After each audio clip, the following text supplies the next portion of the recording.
One Arthur's own family treated him like a servant until his billionaire wife walked in.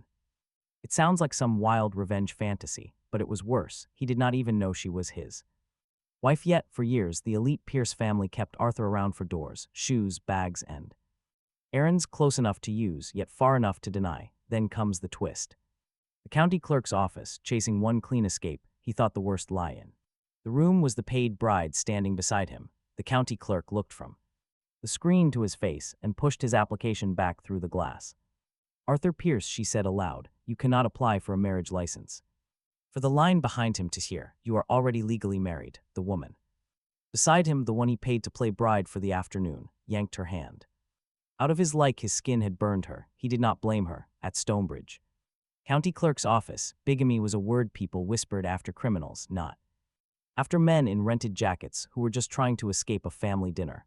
The clerk turned the monitor toward him. Two license photos sat side by side on the screen. His looked tired. Hers looked like it belonged on the wall of a boardroom. Her name was Victoria Ashford. He read it once, then again. The fake bride slapped his deposit receipt against his chest. "You said this was clean." "It was supposed to be. Keep your supposed to be." She snatched the cash from his hand before he could answer and walked out with more dignity than he had left.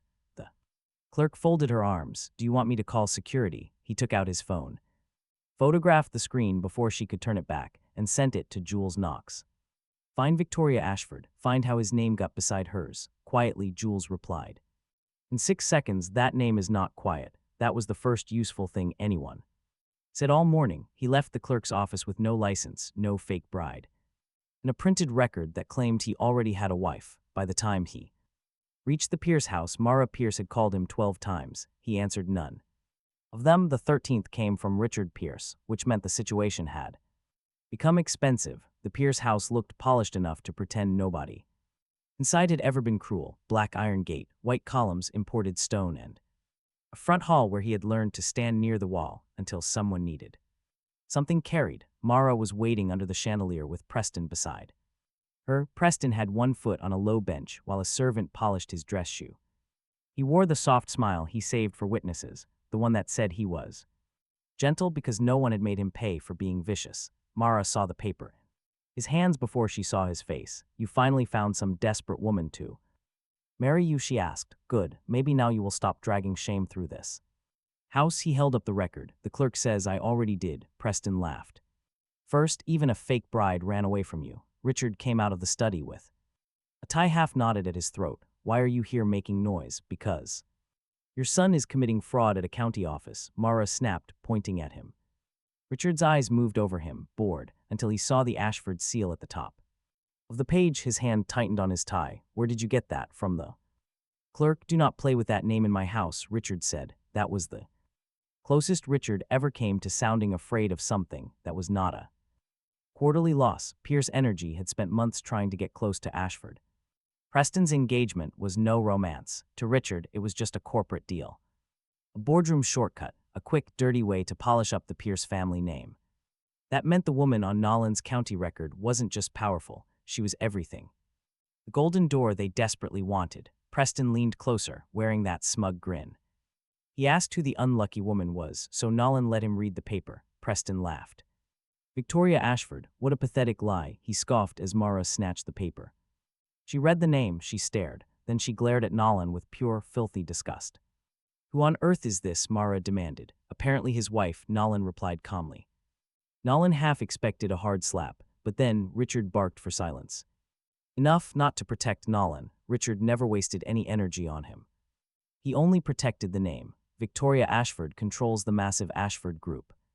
Richard kept his voice dangerously tight. "She doesn't marry county office strays." Mara threw the paper back. "Some cheap woman helped you forge this.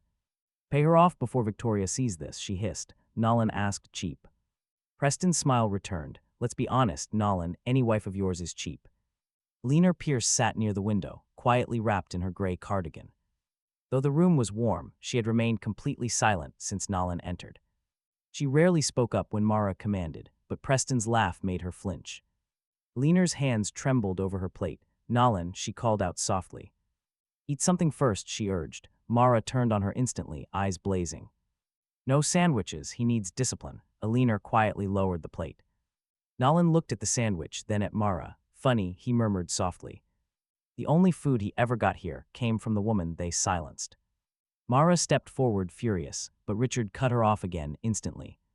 A servant stood at the entrance. The Ashford cars are 5 minutes away.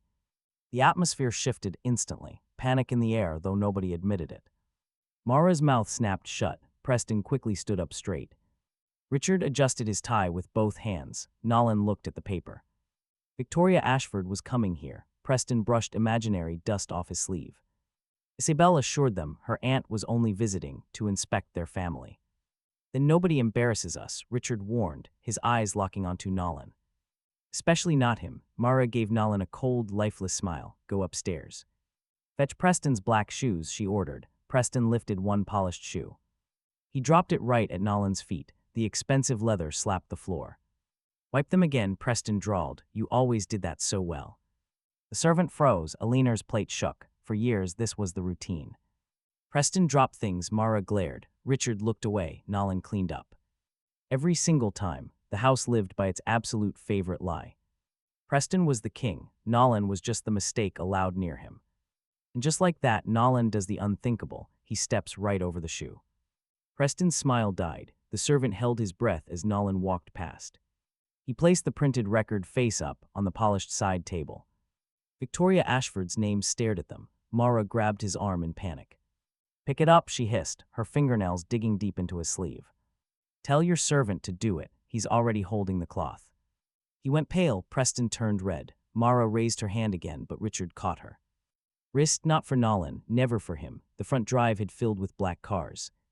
Control yourself, Richard hissed. The first Ashford guard entered without asking permission. He scanned the hall, then stepped aside. Isabel Ashford came in next. 4 years earlier, Isabel had chased him with sweet coffee, late texts, and enough promises to make a fool think affection could survive class. 3 months ago, she accepted Preston's ring because Mara had started calling him the real Pierce heir in public. Now, Isabel passed him like he was a coat rack. Her eyes flicked to the printout on the table, but she did not stop long enough to read it. Nolan, she said with the kind of pity people practice in mirrors, still standing where you do not belong.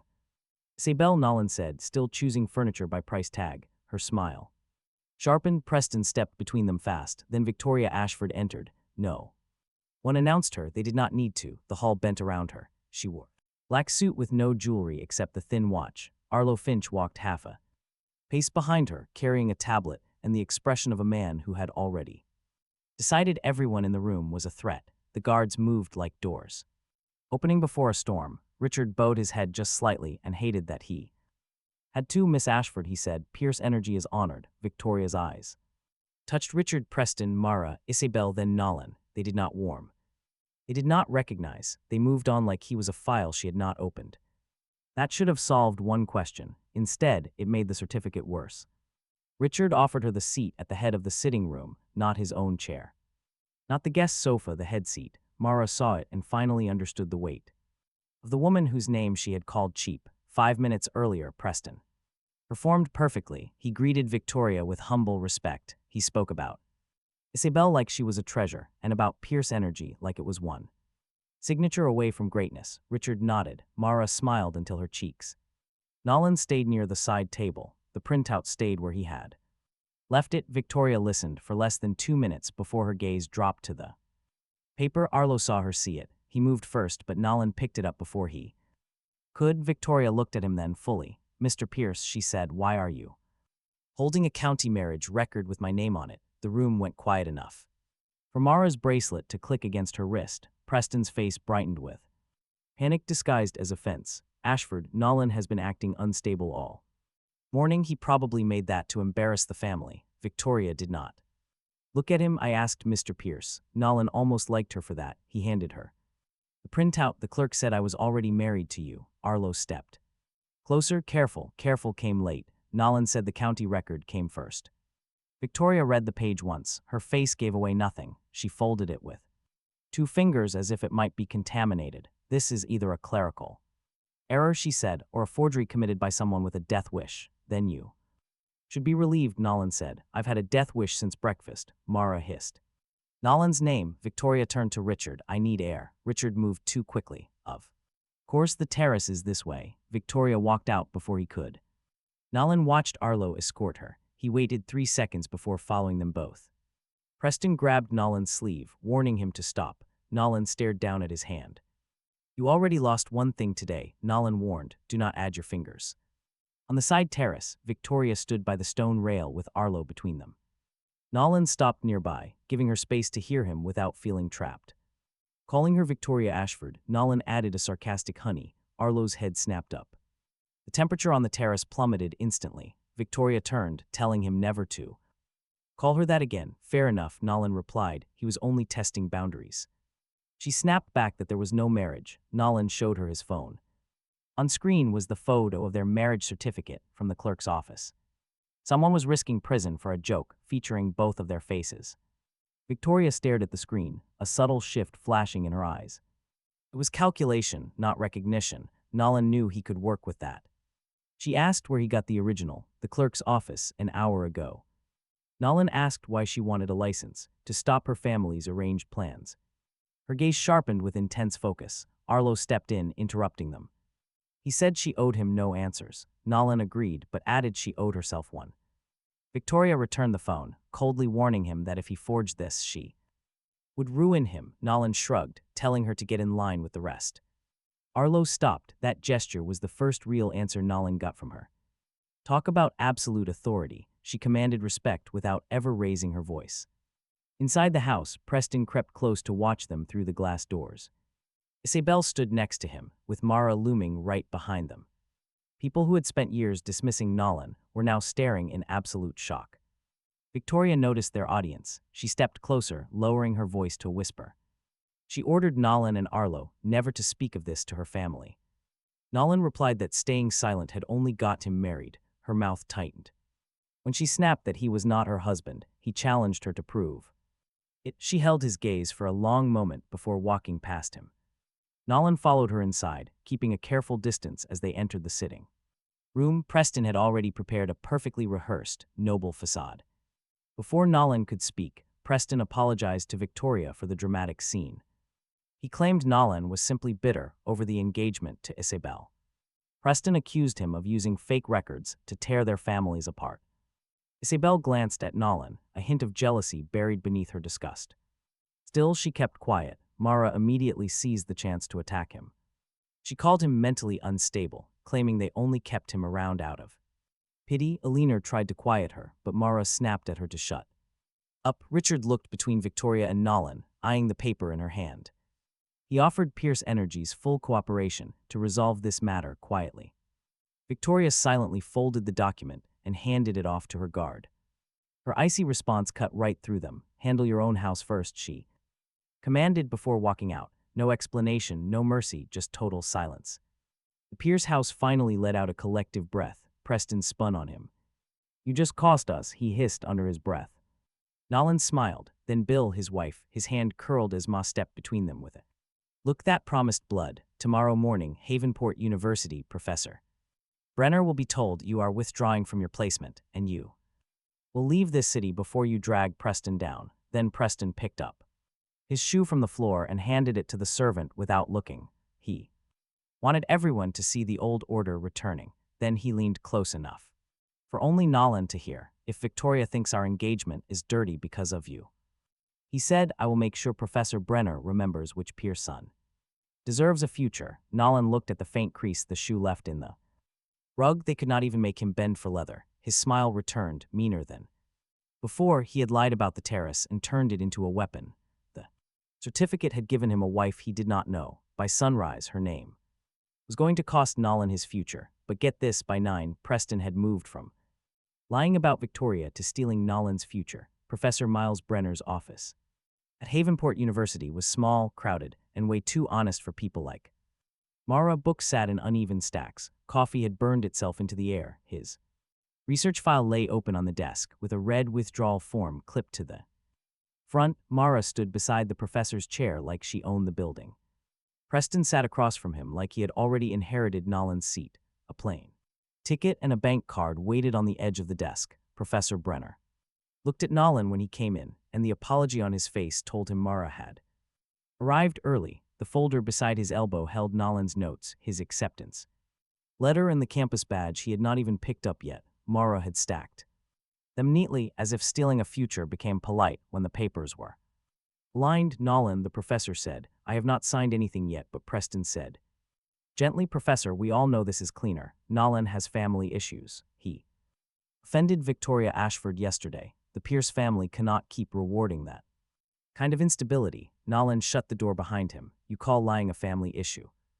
Now Mara turned, saying you followed Miss Ashford onto a terrace and waved a fake marriage paper in her face. I showed her the county record, Nolan countered. Preston gave a soft laugh for the professor's benefit. A forged record, Nolan. Professor Brenner looked from Preston to Nolan. Is that true? The clerk showed it to me on the county screen. Nolan said, but that is not why they are here. No, Mara said, we are here because you have embarrassed the Pierce name for the last time. She pushed the withdrawal form toward him. Signed, she said. He looked at the paper. One signature would erase the placement he had earned, not inherited, not begged for, earned. Preston leaned forward and placed his fingertips on the bank card. $50,000.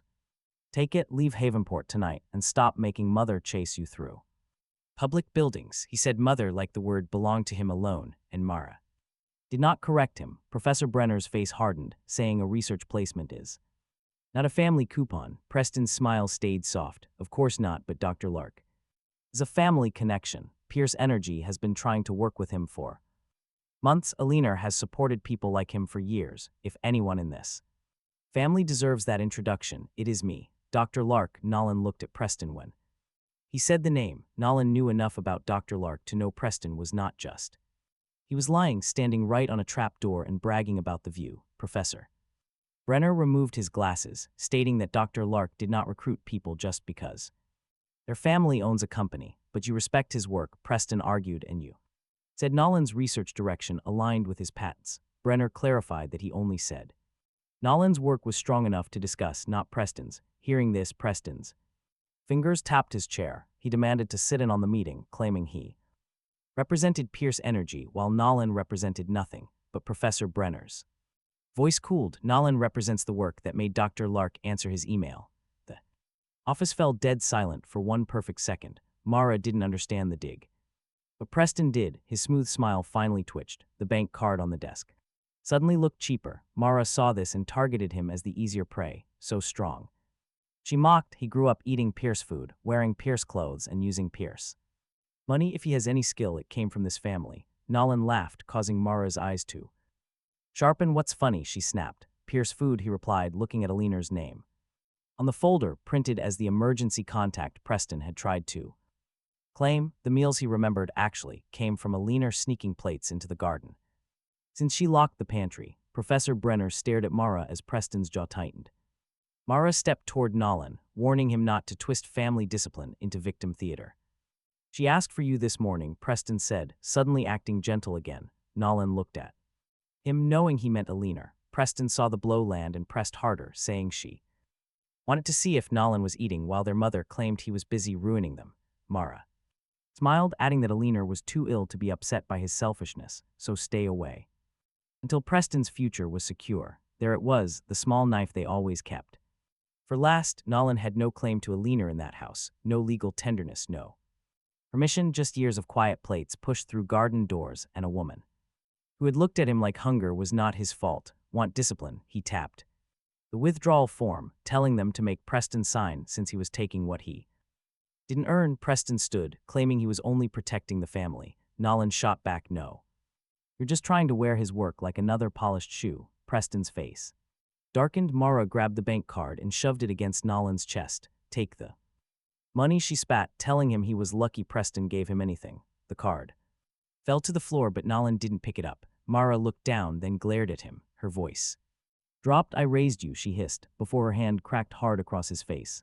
The sound echoed through the office. Professor Brenner stood up so fast his chair hit the wall, calling out Mrs. Pierce. Nolan's cheek burned, his ear ringing as Mara breathed, furious that Nolan had made her look ugly in front of a witness. Preston's mouth curved. He thought he knew this old routine. Mara hits Nolan. Nolan lowers his head and Preston plays the gentle son. Everyone leaves with the lie intact, but Nolan walked past Mara, making Preston Blink, what are you doing? He asked. Then Nolan hit him, snapping his head sideways. Mara screamed before Preston could catch the desk. Nolan grabbed his collar and hit him. Again, twice, Preston dropped into the chair he had been stealing from him, blood right at the corner of his mouth. Professor Brenner froze with one hand raised, not because he approved, but because he had finally seen the math.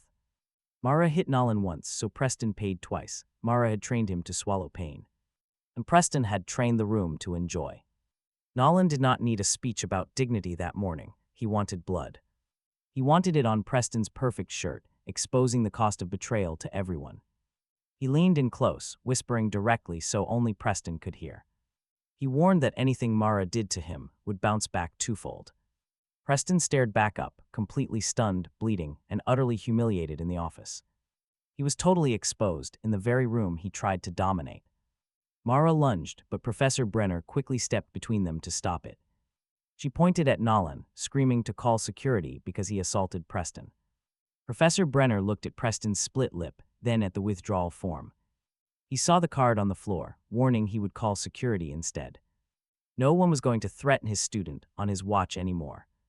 Plus, Preston officially lost his recommendation. His face turned pale. Professor Brenner picked up the campus badge and wiped off a fleck of blood. He cleaned the plastic with a tissue and slid it straight to Nolan. Preston stared at that tiny piece of plastic like it was another punch. Talk about a satisfying reality check. Losing everything hurt Preston more than the punch. Preston had come to steal Nolan's seat, but left with blood smeared on his mouth. Mara shook with absolute fury, spitting out a threat that he would regret this. Nolan picked up the withdrawal form, ripped it in half, and dropped the pieces.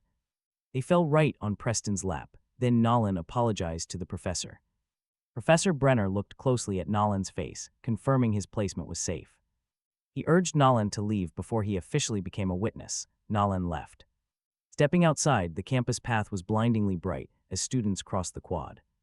They glanced at his bruised cheek and looked away, but he was used to stares. At least he earned the mark this time. Suddenly, a small bag hit his shoe. Nolan looked down to find an elderly woman sitting on a nearby bench. She wore an expensive cream coat over slippers, her silver hair pinned crookedly. A medical bracelet circled her wrist as she glared at Nolan's swollen cheek. She looked deeply insulted, demanding to know who hit her grandson-in-law. Nolan stared back, gently telling her she must have the wrong person. Her eyes narrowed quickly, snapping at him not to call her that, especially after he had just married her granddaughter the day before. That word hit him hard. He crouched down to ask her name. She proudly showed off her medical bracelet, which clearly read Ruth Ashford.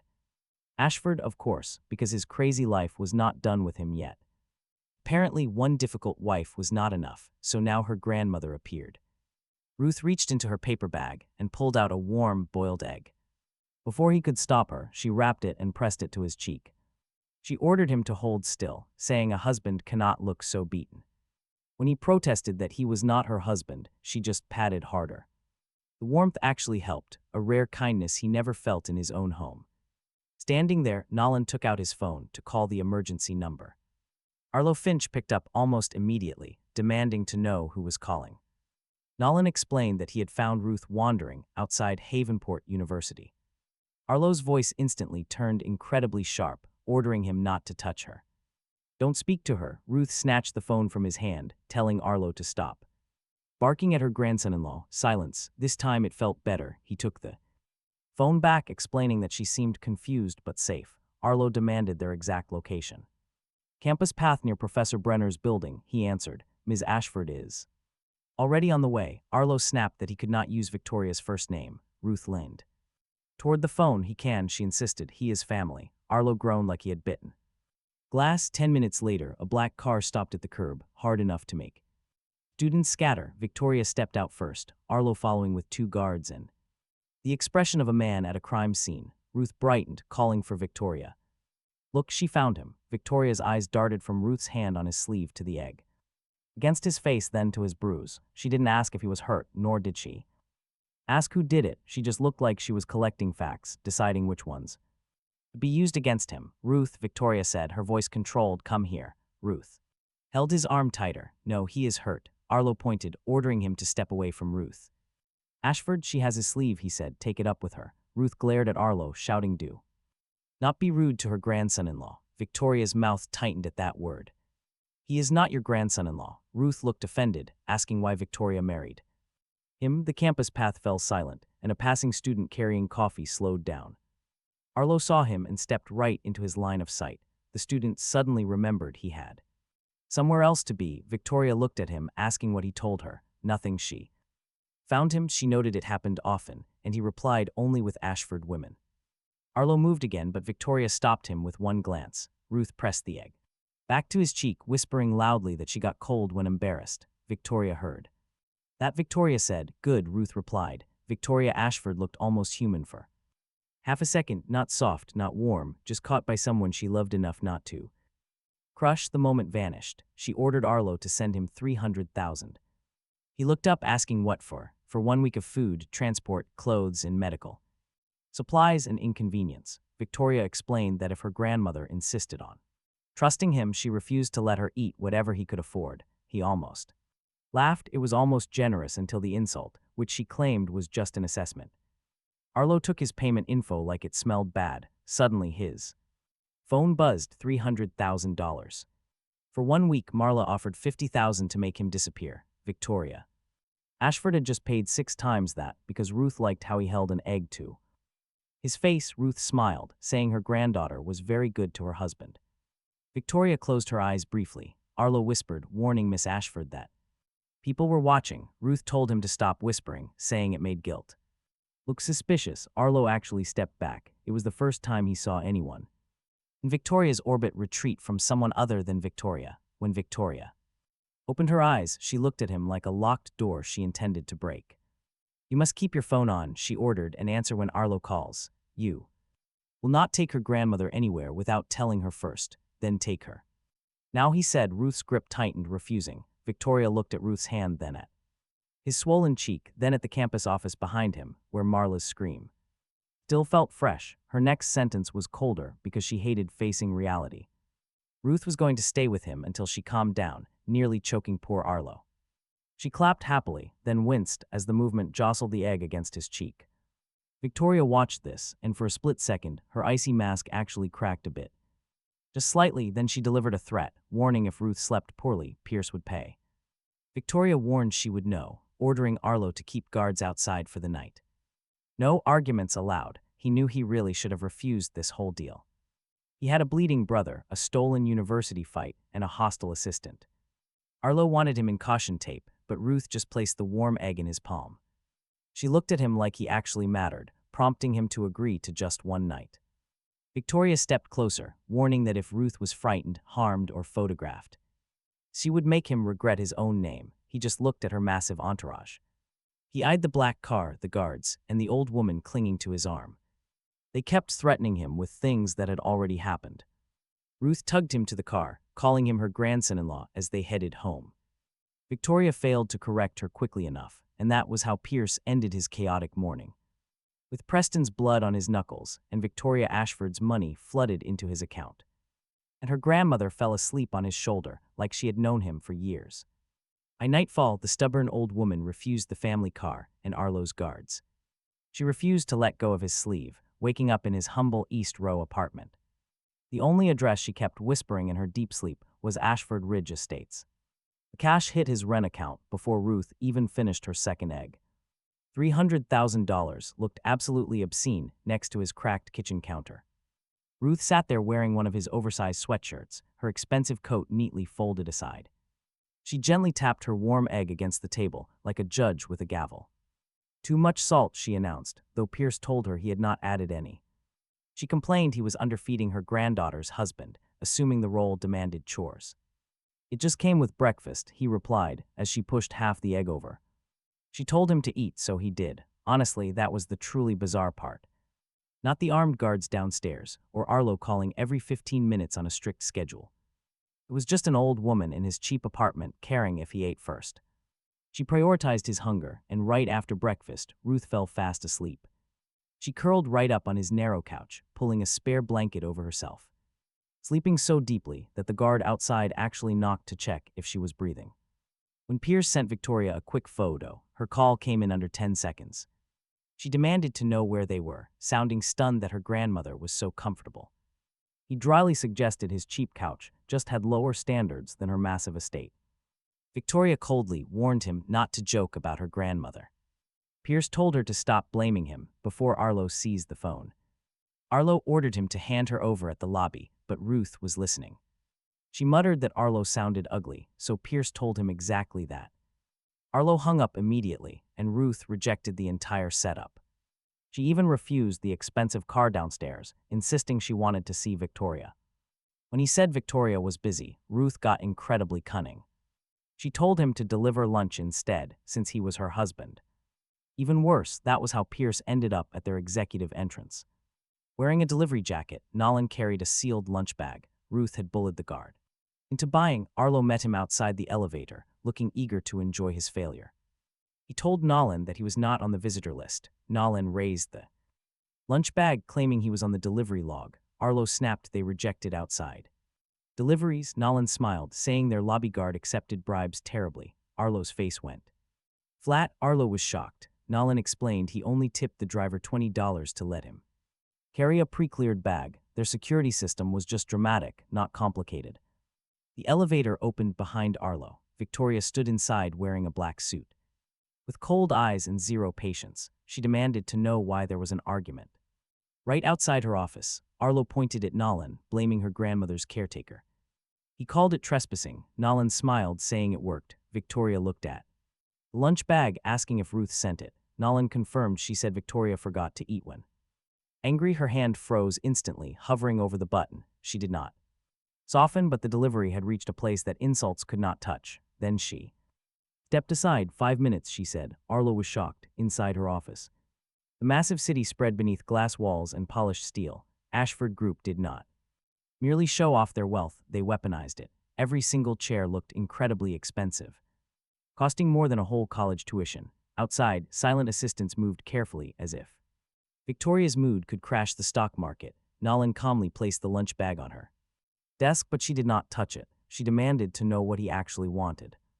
She noted he dressed up for answers. Nolan replied he wore it because Arlo thinks doors are personality traits. Standing behind him, Arlo muttered that he heard that, aiming it right back at Nolan. Victoria slowly opened the lunch bag. Ruth had sent soup, crackers, and a note written in shaky block letters, asking Victoria to be nice to her husband. Victoria folded the note once very slowly. She remarked that Ruth has memory gaps and attaches to familiar ideas, which did not make her claims true. Nolan asked why she knew the word husband before he ever showed her the marriage certificate. Victoria's eyes lifted. He saw the question land, which she clearly hated. She announced she was investigating the county records, but Nolan was too. Victoria ordered him to stop, which he refused. Arlo stepped forward. Dressing him, Nolan turned, pointing out that for a man whose job was controlling access, Arlo spent a lot of time being completely shocked when people managed to get inside. Victoria's mouth almost moved, almost. Then the elevator doors opened right behind him. Isabel stepped out, holding a slim folder and wearing the same careful smile she had shown at the Pierce house. She glanced at his delivery jacket, then at Victoria's office behind him, her smile sharpening with a private kind of anger. She sweetly asked Victoria if she was taking deliveries personally now. Victoria's face immediately closed off, warning Isabel to stop, but Isabel ignored the warning and turned to Nolan. She told him that if he needed money, he could have asked her instead of stalking her aunt. Nolan retorted that he asked her for honesty once, but she chose Preston. He learned his lesson. Her eyes flickered, then she stepped close enough that Arlo looked between them, finally finding a problem he could not understand. She whispered that Preston was her fiancé, keeping it quiet to pretend it was a secret, but loud enough for Victoria to hear. He was just the public choice. But he was stubborn. 50,000 monthly, a quiet apartment, no fake wife or cheap county stunts. She promised to keep him comfortable if he would stop. She claims he is embarrassing her. The old version of him might have actually hurt from that. But standing in a stolen delivery jacket, he only laughs and tells her to keep Preston. He matches her budget. Isabel flushes red. Victoria hears everything. She does not try to rescue or defend him, but her sharp eyes shift his way. The calculation in her gaze completely changes, just as her phone begins to vibrate. She reads the screen. Her composure slips instantly. He asks what is wrong.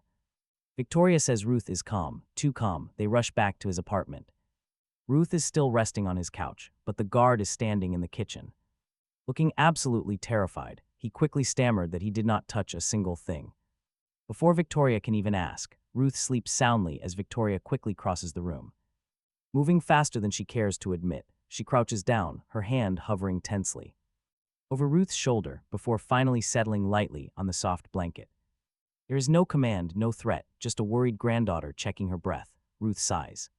Leaning into the touch, Victoria slowly looks around his small apartment.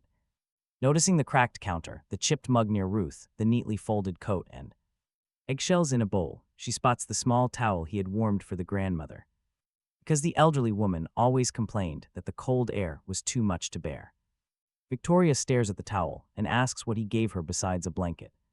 Just a blanket, eggs, and kitchen insulting rights, he answers. Arlo checks the windows. Arlo warns this could be manipulation, but Ruth cracks open one eye. She threatens to make him eat unsalted soup if he accuses her grandson-in-law again. Arlo shuts up. Victoria orders Ruth to come home, but she clutches the blanket. She refuses unless he comes along, and honestly, who would not enjoy watching this unfold? The most feared woman in town loses a staring contest to a half-asleep grandmother. He does. Suddenly, Ruth sits up too fast, her expression twisting. Color drains from her face as she clutches her chest, fumbling desperately with her coat pocket. He snatches the coat and searches, pulling out a small orange bottle. Empty. Victoria demands to know where her backup medication is. Ruth weakly mutters that it is at home. Arlo is already calling the guards downstairs. Victoria reaches out, but Ruth pushes her away and grabs his sleeve instead. She whispers that he knows the way, though he quickly objects that he does not. She points to a medical card behind the bottle with the name Ashford Ridge Estates. It is the address, she mumbled. Victoria stands and tells Arlo to bring the car. Before Arlo can even move, Victoria's phone rings. She looks at the screen and freezes, making the entire room feel instantly colder. She turns and flatly orders him to go. He tells her to go handle her expensive crisis while he takes the money. If she needs medicine now, arguing is too slow. Arlo immediately objects. Arlo refuses, but Ruth grips his sleeve tightly, trembling. Victoria looks from Ruth's hand to his face. The bruise on his cheek has darkened. Preston's blood is washed from his knuckles, but the swelling is still visible. Arlo argues that he already broke through Ashford Group's security once today. And you survived, he reminds him. Ruth tugs his sleeve, telling him to stop flirting. She needs her pills, not bickering. Arlo looks offended. Victoria orders one car, 2 guards, and makes sure he does not leave their sight. She turns to him. She warns him not to turn this into a stunt. He knows she will completely ruin his life. She promises to start with his bones, handing over Ruth's coat without a single smile. They should have made a clean escape, but nothing in Nolan's life stays clean. Halfway down, Ruth rejects the elevator when a neighbor's cat slips past them. She freezes so completely that the guards panic, leaving Nolan with no choice. He carries her down the stairs as she mutters that Victoria hated cats too. She warns him that husbands who forget these small fears end up lonely. Nolan files this away, a rare human detail about Victoria, rather than a corporate image. By the time they finally reach the street, their getaway car is blocked. A delivery truck had forced the Ashford car completely around the block. Pale and sweating, Ruth stubbornly points down the road toward her family home. She whispers that she knows the gate, urging him forward so he carries her. The guards argue into their phones while Arlo shouts through Nolan's. Victoria's car approaches from opposite, but the estate is much closer than her vehicle. At the gate, massive iron rises higher than Nolan's old family roof. Security cameras watch the road as 2 guards step out, hesitating at the sight. They stare at Nolan carrying an old woman in slippers and a luxury coat. Nolan explains she needs medication and lives here, but a cold voice cuts in. Isabel Ashford stands nearby, calling the entire scene pathetic before anyone can speak. Preston stands beside her, and Marla is dressed for a social visit. She wears her signature sneer, the one meant to make working-class people feel small. Preston's lip is still swollen from Nolan's punch, which instantly improves his morning. Isabel's eyes move from Ruth in Nolan's arms to his cheap delivery jacket. She demands to know if Nolan followed her elderly aunt all the way to the gate. Nolan snaps that he has no time for her, sharpening her smug smile. She claims he always says that to make her chase, while Marla steps forward. Marla asks who the old woman is, while Ruth gasps for air. Nolan ignores her, telling the guard to call inside for Ruth's urgent medicine. Preston blocks the booth, telling the guard to wait and ignore Nolan's pleas. He claims Nolan caused trouble yesterday and assaulted him at school. Preston claims Nolan is only here to cause trouble, while Marla pipes up. Marla points at Ruth, accusing Nolan of using a confused old woman. She sneers at his delivery jacket and his poor apartment smell. The guard hesitates, his hand pausing over the radio, a very dangerous delay. Nolan shifts Ruth higher in his arms and tells Preston to move. Preston quietly demands an apology for his mother, as Ruth weakly whimpers. The empty medicine bottle rattles in Nolan's pocket as he steps forward. Preston shoves his shoulder, warning Nolan that he will use force to stop him. Everything goes quiet. Nolan hooks his foot behind Preston's ankle. He drives his shoulder into Preston's chest, sending him crashing hard onto the curb. The impact makes Isabel gasp in shock, his status falling with his body. Marla screams. Nolan warns them he is in a massive hurry today. Nolan tells the guard to radio inside immediately, but Isabel steps in next. She blocks him with her name, declaring to the guard that she is an Ashford. Ordering him to lock the gate, she claims her family is expected inside. Demanding the gate stay closed to Nolan, she leaves the guard utterly trapped. A bleeding old woman versus a prestigious last name. Mara saw their hesitation and grew even uglier. "You're Miss Ashford," Mara snapped, ordering him thrown out immediately. "Toss him out before she dies." Suddenly, Ruth's eyes opened. For a split second, her eyes cleared completely. She whispered, "Con artist." Nolan looked right down. He told her to save her strength. She tried looking, but failed. The effort cost her. Her fingers dug deep into Nolan's jacket, and his pocketed bottle rattled.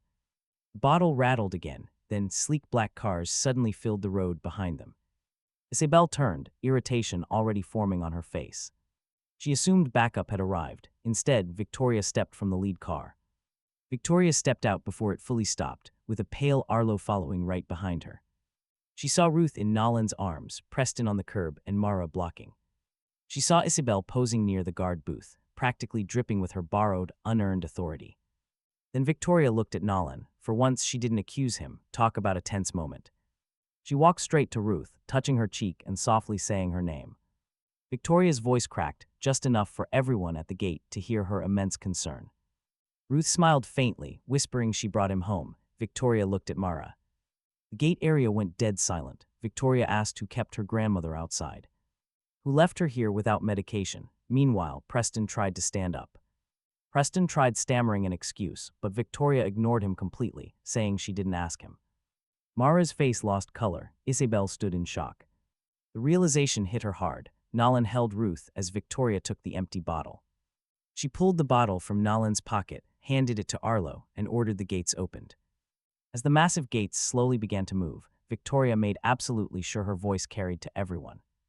She wanted everyone to hear. Nolan was coming inside with her. Isabel stepped forward, gasping that she couldn't be serious. Victoria whirled on her. Victoria told her to stay outside until she explained her pathetic power trip. Isabel completely froze. Preston stood crookedly beside her, looking absolutely helpless.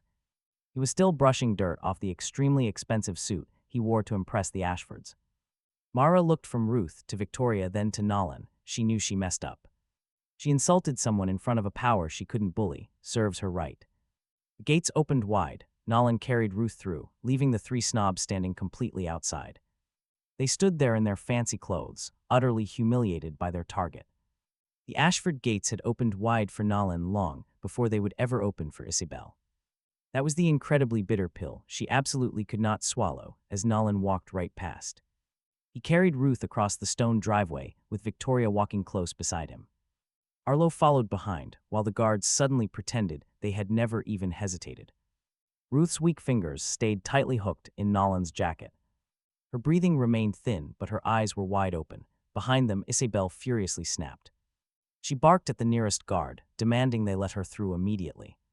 The guard looked at Victoria first, completely ruining Isabel's desperate power play. Victoria didn't even turn around, declaring that absolutely nobody enters until Ruth gets her medication. Preston tried to sneak in anyway, dirt still covering the back of his suit. The side of his mouth was still incredibly swollen from the brutal beatdown at the university. He looked less like a noble heir and more like a guy introduced to the pavement twice recently. Mara grabbed his sleeve, protesting that they were invited. Meanwhile, Nolan shifted his grip. He shifts Ruth higher in his arms. Waiting like guests, they watch as Marla's eyes glare. "Do not speak to me from inside someone else's gate," Ruth says. She slowly lifts her head. Her voice is weak, but sharp enough to make the nervous guard flinch. "He is carrying me. You are blocking my air," she snaps, making Marla go pale. Victoria holds out her hand. Arlo places the empty medicine bottle in her palm. Studying the label, she tells Arlo to preserve every single angle of the gate footage. Every angle must be saved. Preston's face drains of color as he realizes he is trapped. Cameras mean evidence. Preston cannot turn this into one of his usual misunderstandings. Not this time. Inside the estate, the grand doors swing open before they reach them. An elegant steward stands at the entrance, completely unfazed by all the chaos. He wears a sharp black suit, looking older and far wiser than any of the nervous guards. The steward announces that her room is ready, but Ruth weakly mutters a firm correction. Not her room, the sitting room. Victoria bends down, urging Ruth to rest. But Ruth demands witnesses, and as they walk in, Isabel tries to sneak inside right behind them. The steward lifts his hand, not quickly, but with enough authority to stop her. Isabel freezes as if hitting an invisible velvet rope, snapping an offended "excuse me" at the quiet man. The steward ignores her, looking at Victoria and Ruth before finally facing Isabel. He explains that family guests must wait in the West Hall, completely ignoring her protests about being family. The steward calmly notes that Mrs. Ashford is family too, yet she was left outside. This elegant West Hall is highly visible from the entrance, boasting beautiful flowers and comfortable chairs. It is far enough to make pretentious guests feel incredibly small. Preston smiles tightly. He tries to look gracious while parked like luggage, as the young man walks right past him. Talk about a satisfying power shift. This is the ultimate reversal of the morning. It is not just about the heavy gates opening, or the quiet steward blocking Isabel from entering. For years, Preston made him wait outside. Now, Preston must watch him walk right in. He stays behind. Looking back, the young man tells Preston that the hall has chairs. Preston's jaw tightens. Ruth whispers to him, warning him not to tease injured people. He apologizes, but she tells him to tease them after tea. Soon, she receives medicine. The sitting room is massive, making the entire Pierce house look like a rental lobby. He stands near the sofa with his sleeves, still heavily wrinkled from carrying the frail old woman. Arlo stands by the door with his tablet, watching him like a potential thief. Ruth closes her eyes for one long minute. When she opens them, the softness vanishes. The sweet old woman who crashed on his couch is replaced by a cold matriarch. A sharp, undeniable power returns to her eyes, forcing everyone in the room to sit up straighter. It is heavy enough to make the room sit straighter. "Bring them in," Ruth commands. Victoria asks if she is absolutely sure about this, but Ruth reaches out to squeeze his hand. "They called me his con artist grandmother," she says, freezing Victoria in her tracks. Arlo opens the doors, and Isabel immediately marches in first because she simply refuses to wait. Preston follows, clutching his ribs, with Marla trailing behind them, her lips pressed thin. Arthur and Camille Ashford are already waiting inside as the opposite doors swing open for them. Camille is dripping in daylight diamonds, showing off her immense wealth. He holds a leather folder bearing the Ashford Trust seal. The true motive is clear. This is not a family visit. They are only here to claim the engagement gift. Seeing Ruth sitting upright on the sofa, Camille quickly forces a bright and incredibly insincere smile. She gasps that she is relieved, claiming they were terrified by the guard's report. Confusion breaks out at the gate. Ruth stares, knowing she was terrified the trust.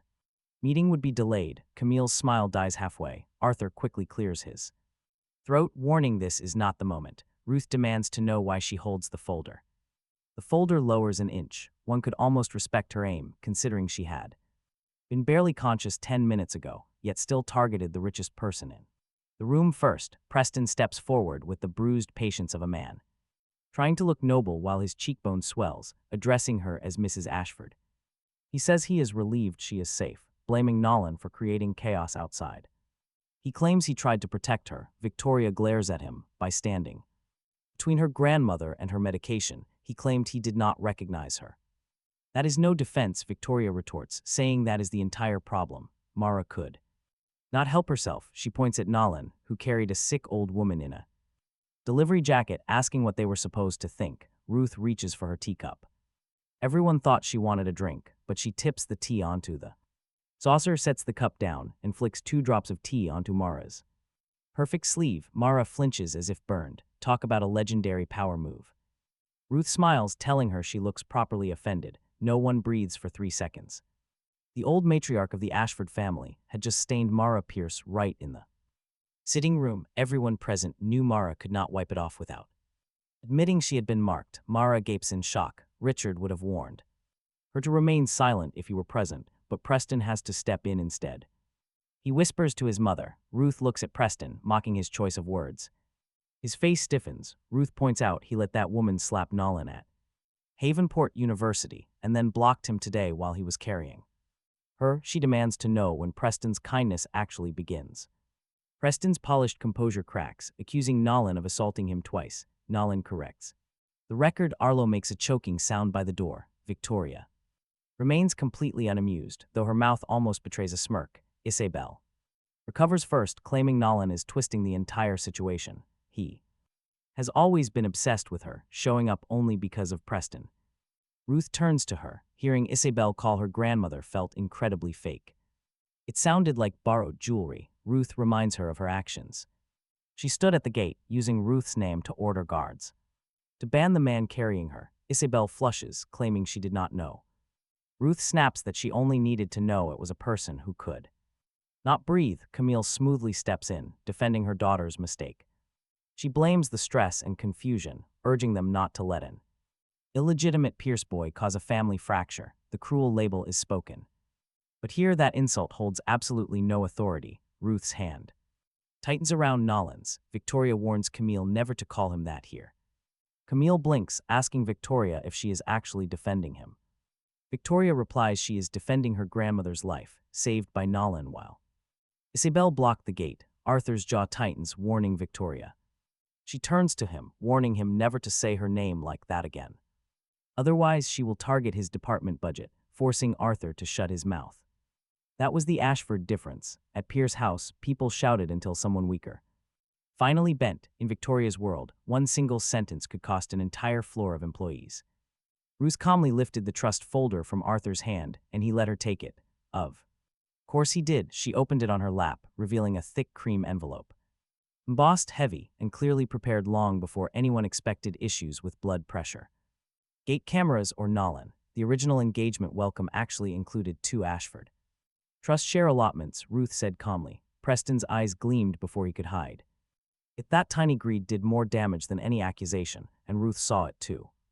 She closed the folder. Camille leaned forward quickly, protesting that the allotments were already discussed. Discussed, Ruth corrected, not actually given. Preston swallowed hard. Mrs. Ashford, if I offended you, I apologize, Preston stammered. Ruth tilted her head. That is quite interesting, she noted. You did not apologize when you thought I was just an old woman. On the pavement, he had no answer as Ruth pulled a smaller envelope from the side table. For Isabel's engagement, she announced, the Ashford family would provide a courtesy check of $180,000. Camille's face hardened as Arthur stared at the folder like someone had sliced a vein in it. Preston stared at the envelope. Everyone in the room understood the difference long before anyone explained it. Trust shares meant real entry, but a courtesy check meant charity with a pretty ribbon. Ruth held the small envelope out, but nobody took it. Nolan looked at Preston. Talk about awkward. You should take it since you always liked money you did not earn. Preston's eyes snapped to him. Mara stepped forward, calling Nolan's name. The way she said it almost made him laugh, not because it was funny, but because he knew the tone. That was the voice Mara used when she wanted him to crawl under the table and clean up some mess Preston had made. The furniture was expensive. The witnesses were Ashford's and her command. Still reach for that same old handle. Fix this, she hissed. Preston's eyes flickered toward the trust folder. There it was. They did not want him gone just yet. Not while Ruth's hand still held his. Not while his voice could still reach the old madam who had just cut their prize in half and then kept right on cutting. Mara swallowed her rage and forced a soft look onto her face. It looked incredibly painful. Nolan, she said much louder this time so Ruth could hear, if you care about family at all, tell Mrs. Ashford that Preston never meant any harm. Tell her he was trying to protect her. Preston looked at Nolan like they had both returned to a familiar stage. He expected the old Nolan to understand the assignment, to apologize and bleed for him, selling his own bruise so Preston's future could stay pretty. Nolan looked at Ruth. Preston did not protect you, he said. Mara's face twitched as Nolan pointed at the envelope. That check is too generous. Ruth's eyes brightened. Preston's mouth fell open. You ungrateful, Mara started to yell. Victoria moved faster than Mara expected. One hand lifted, 2 guards stepped in, and Mara froze as if she hit glass. Ruth nodded toward the window. Beyond it, the old Ashford family chapel stood right across the courtyard, white stone under dark, gloomy trees. Preston Pierce will kneel outside the chapel, Ruth said. Preston stared back, asking what, but Ruth's voice did not rise. Until sunrise, Isabel recoiled, protesting that it was humiliating. Yes. Ruth replied calmly, I chose the punishment carefully. Preston looked at Victoria. Then Arthur, then Camille, hunting for someone whose greed outranked Ruth's absolute anger. Nobody moved. Mara finally lost control, screaming that her son would not kneel like a treating Preston like a criminal. While Nolan becomes a guest, the guards shifted toward her. Nolan stepped in before they could. Careful, if you hit him, Preston pays twice. Insult Ruth and apparently he kneels. Preston's face twisted. Victoria looked over. Victoria ordered the estate steward to escort Preston Pierce to the chapel courtyard. Isabel confronted Victoria, voice shaking with rage. If you do this, people will talk. Victoria's cold gaze cut to her. Good, then maybe they will ask why he was there. The steward walked over to Preston. He did not grab him. He did not need to. He only opened the sitting room door, waiting with the calm of a man who knew. The estate obeyed Ruth before anyone else's pride. Preston walked out and Mara followed. Victoria stopped her, saying she could only watch from the covered hall. Victoria forbade her from comforting him. Mara looked like she wanted to spit. She swallowed her rage because the expensive Ashford floor cost too much. Isabel stayed behind, shaking. Her eyes locked onto Nolan with a dark, intense hatred. It was too possessive to be simple disgust. She snarled, asking if he enjoyed this. Only a little, Nolan admitted. Ruth patted his hand while Arlo muttered about honesty. Calling it questionable medical advice, Ruth told Arlo he could kneel too if he missed him. Arlo immediately went silent. Ever since entering, everyone had treated Nolan like a criminal. Every room tried to put Nolan back in his place, but this one failed completely. Mara could not kick him out. Preston could not smooth-talk his way out of this. Isabel's prestigious last name failed to open doors. Even Victoria Ashford, who denied being his wife, had forced her entire estate to treat him as someone truly important. Ruth turned to the steward, ordering him to prepare the East guest suite immediately. Victoria's eyes narrowed, but Ruth cut her off, insisting Nolan stayed because he carried her.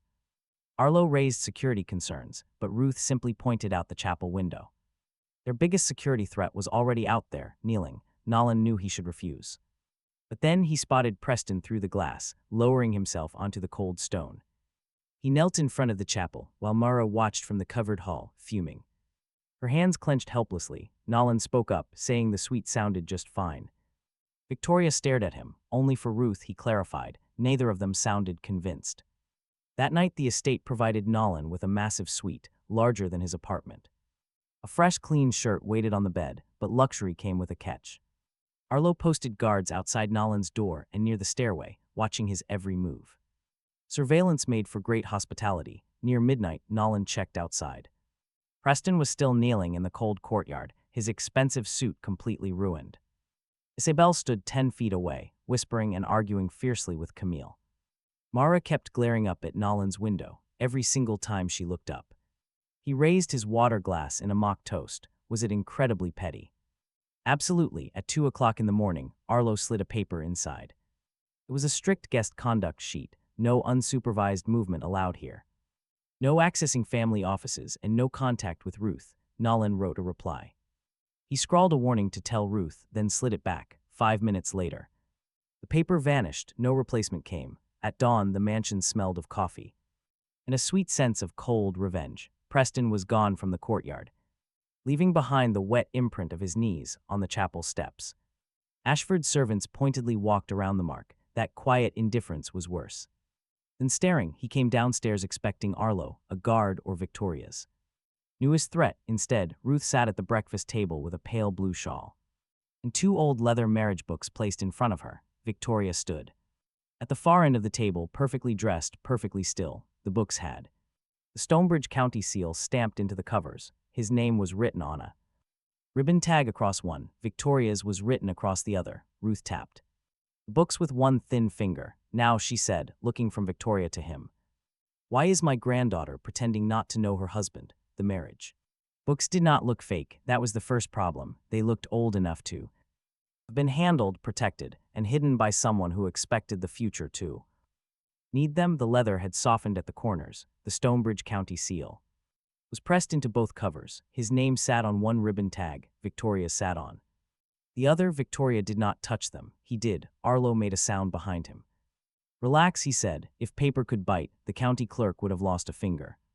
Already, Victoria's eyes stayed on Ruth. Where did you get these? Ruth poured cream into her coffee like this was a polite breakfast and not the collapse of 2 lives from a place people put important things when younger people are too proud to remember them. That is not an answer, Victoria said. It is the answer you earned. He opened the first book. Inside was a certified copy of the marriage record, his photo, Victoria's photo, their names beside each other, the same impossible date, the same clean county seal. The room did not spin. It should have. Instead, his mind became very still because stillness was the only way not to let panic make him stupid. I do not remember signing anything, he said. Victoria looked at him. Neither do I. Ruth looked offended. Then both of you should eat more fish. Arlo stepped forward. Mrs. Ashford, these could have been planted. Ruth turned her head slowly. Arlo, if you accuse my breakfast table of fraud, I will replace you with a doorbell. He stepped back.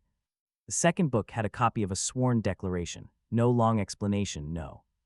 Just 2 signatures and a legal line that made the marriage harder to laugh away. Victoria finally touched the page, only with 2 fingers.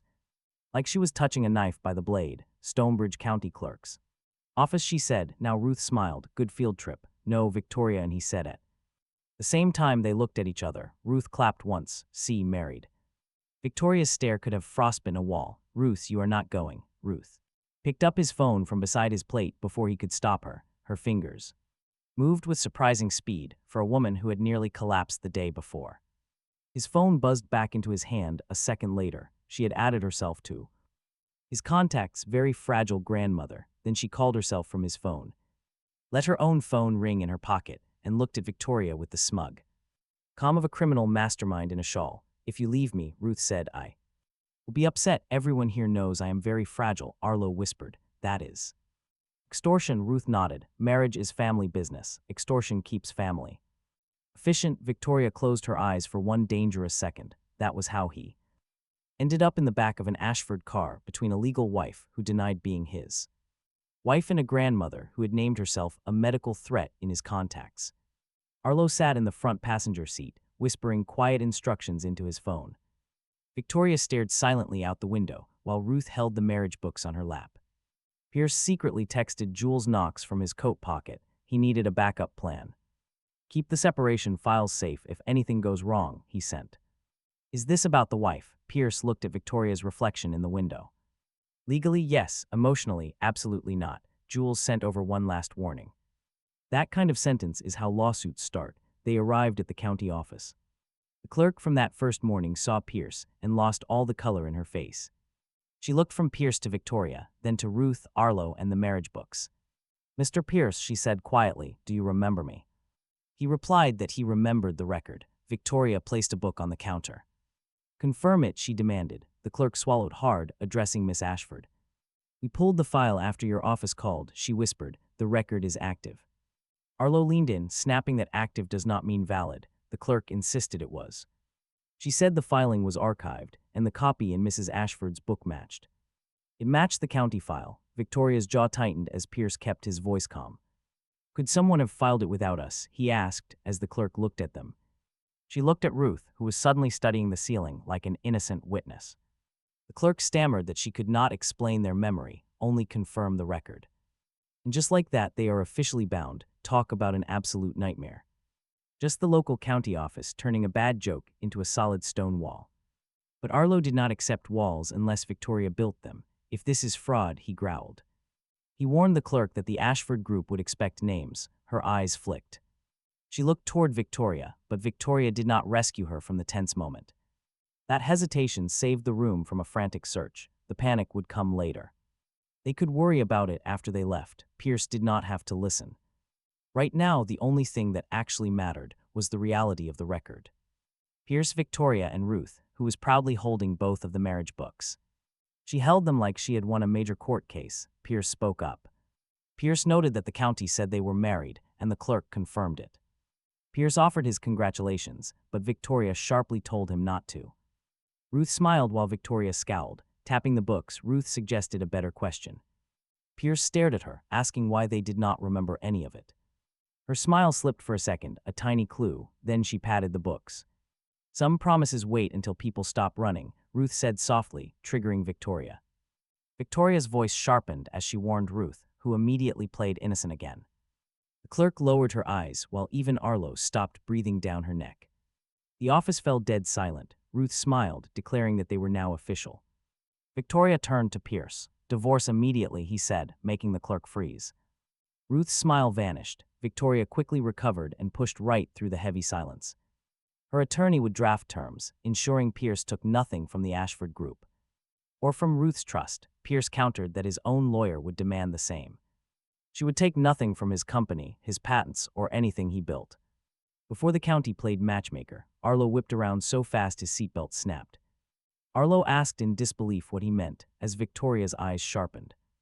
Nolan smiled at Victoria, reminding her she is not the only person with assets worth protecting. His phone vibrated in his pocket before she could reply, revealing a message. The Bright Arc files were safe, but marriage details could complicate timing, warning him to stay silent. Nolan deleted the message quickly.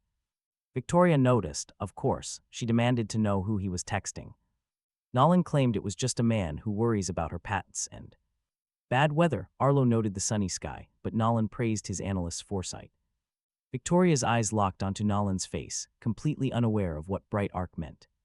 Yet she only knew he had something valuable to protect, plus the nerve to keep it from her, which bothered her, but he regretted saying it near Ruth. He realized his mistake when the grandmother's hand tightened around the marriage books. As Ruth whispered the word divorce, Victoria's face instantly shifted first.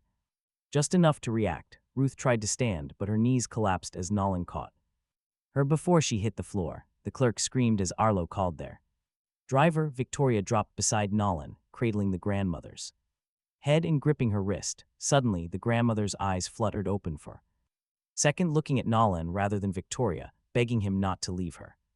Then her hand went limp. The next 20 minutes were a blur of flashing lights as Victoria Ashford panicked. At Havenport Memorial Hospital, the VIP ward swung open before they even reached the doors. No paperwork touched Victoria's hands. Nobody made Ruth wait. Her immense power moved obstacles like traffic parting for an ambulance, yet it could not wake Ruth.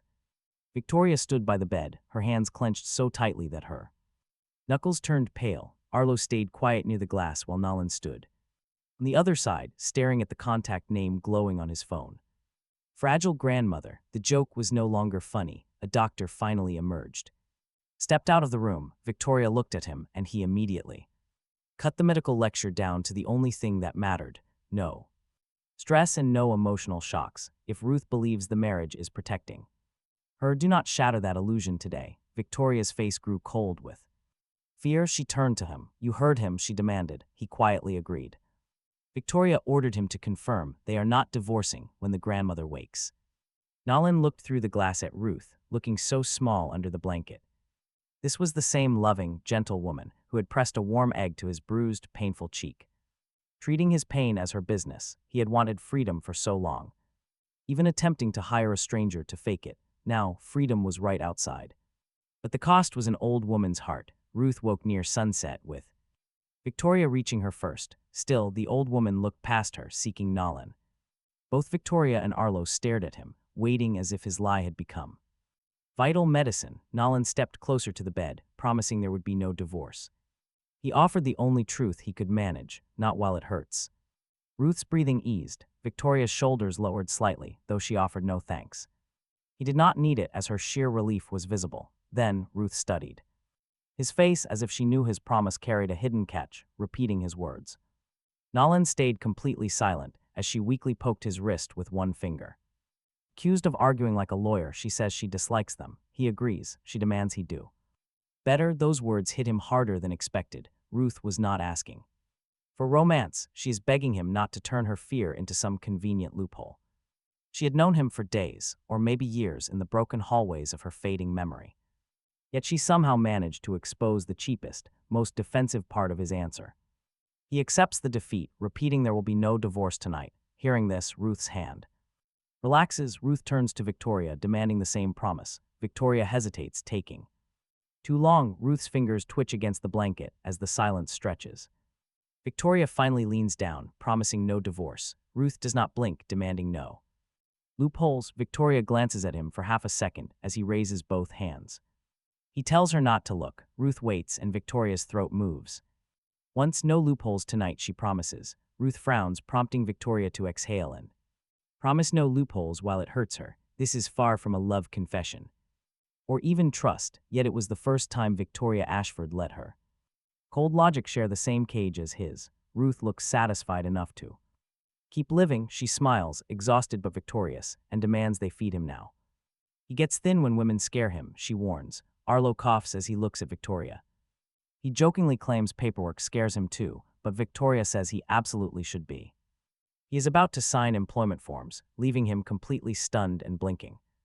Victoria straightens. Her fear vanishes behind cold authority so fast he almost admires it.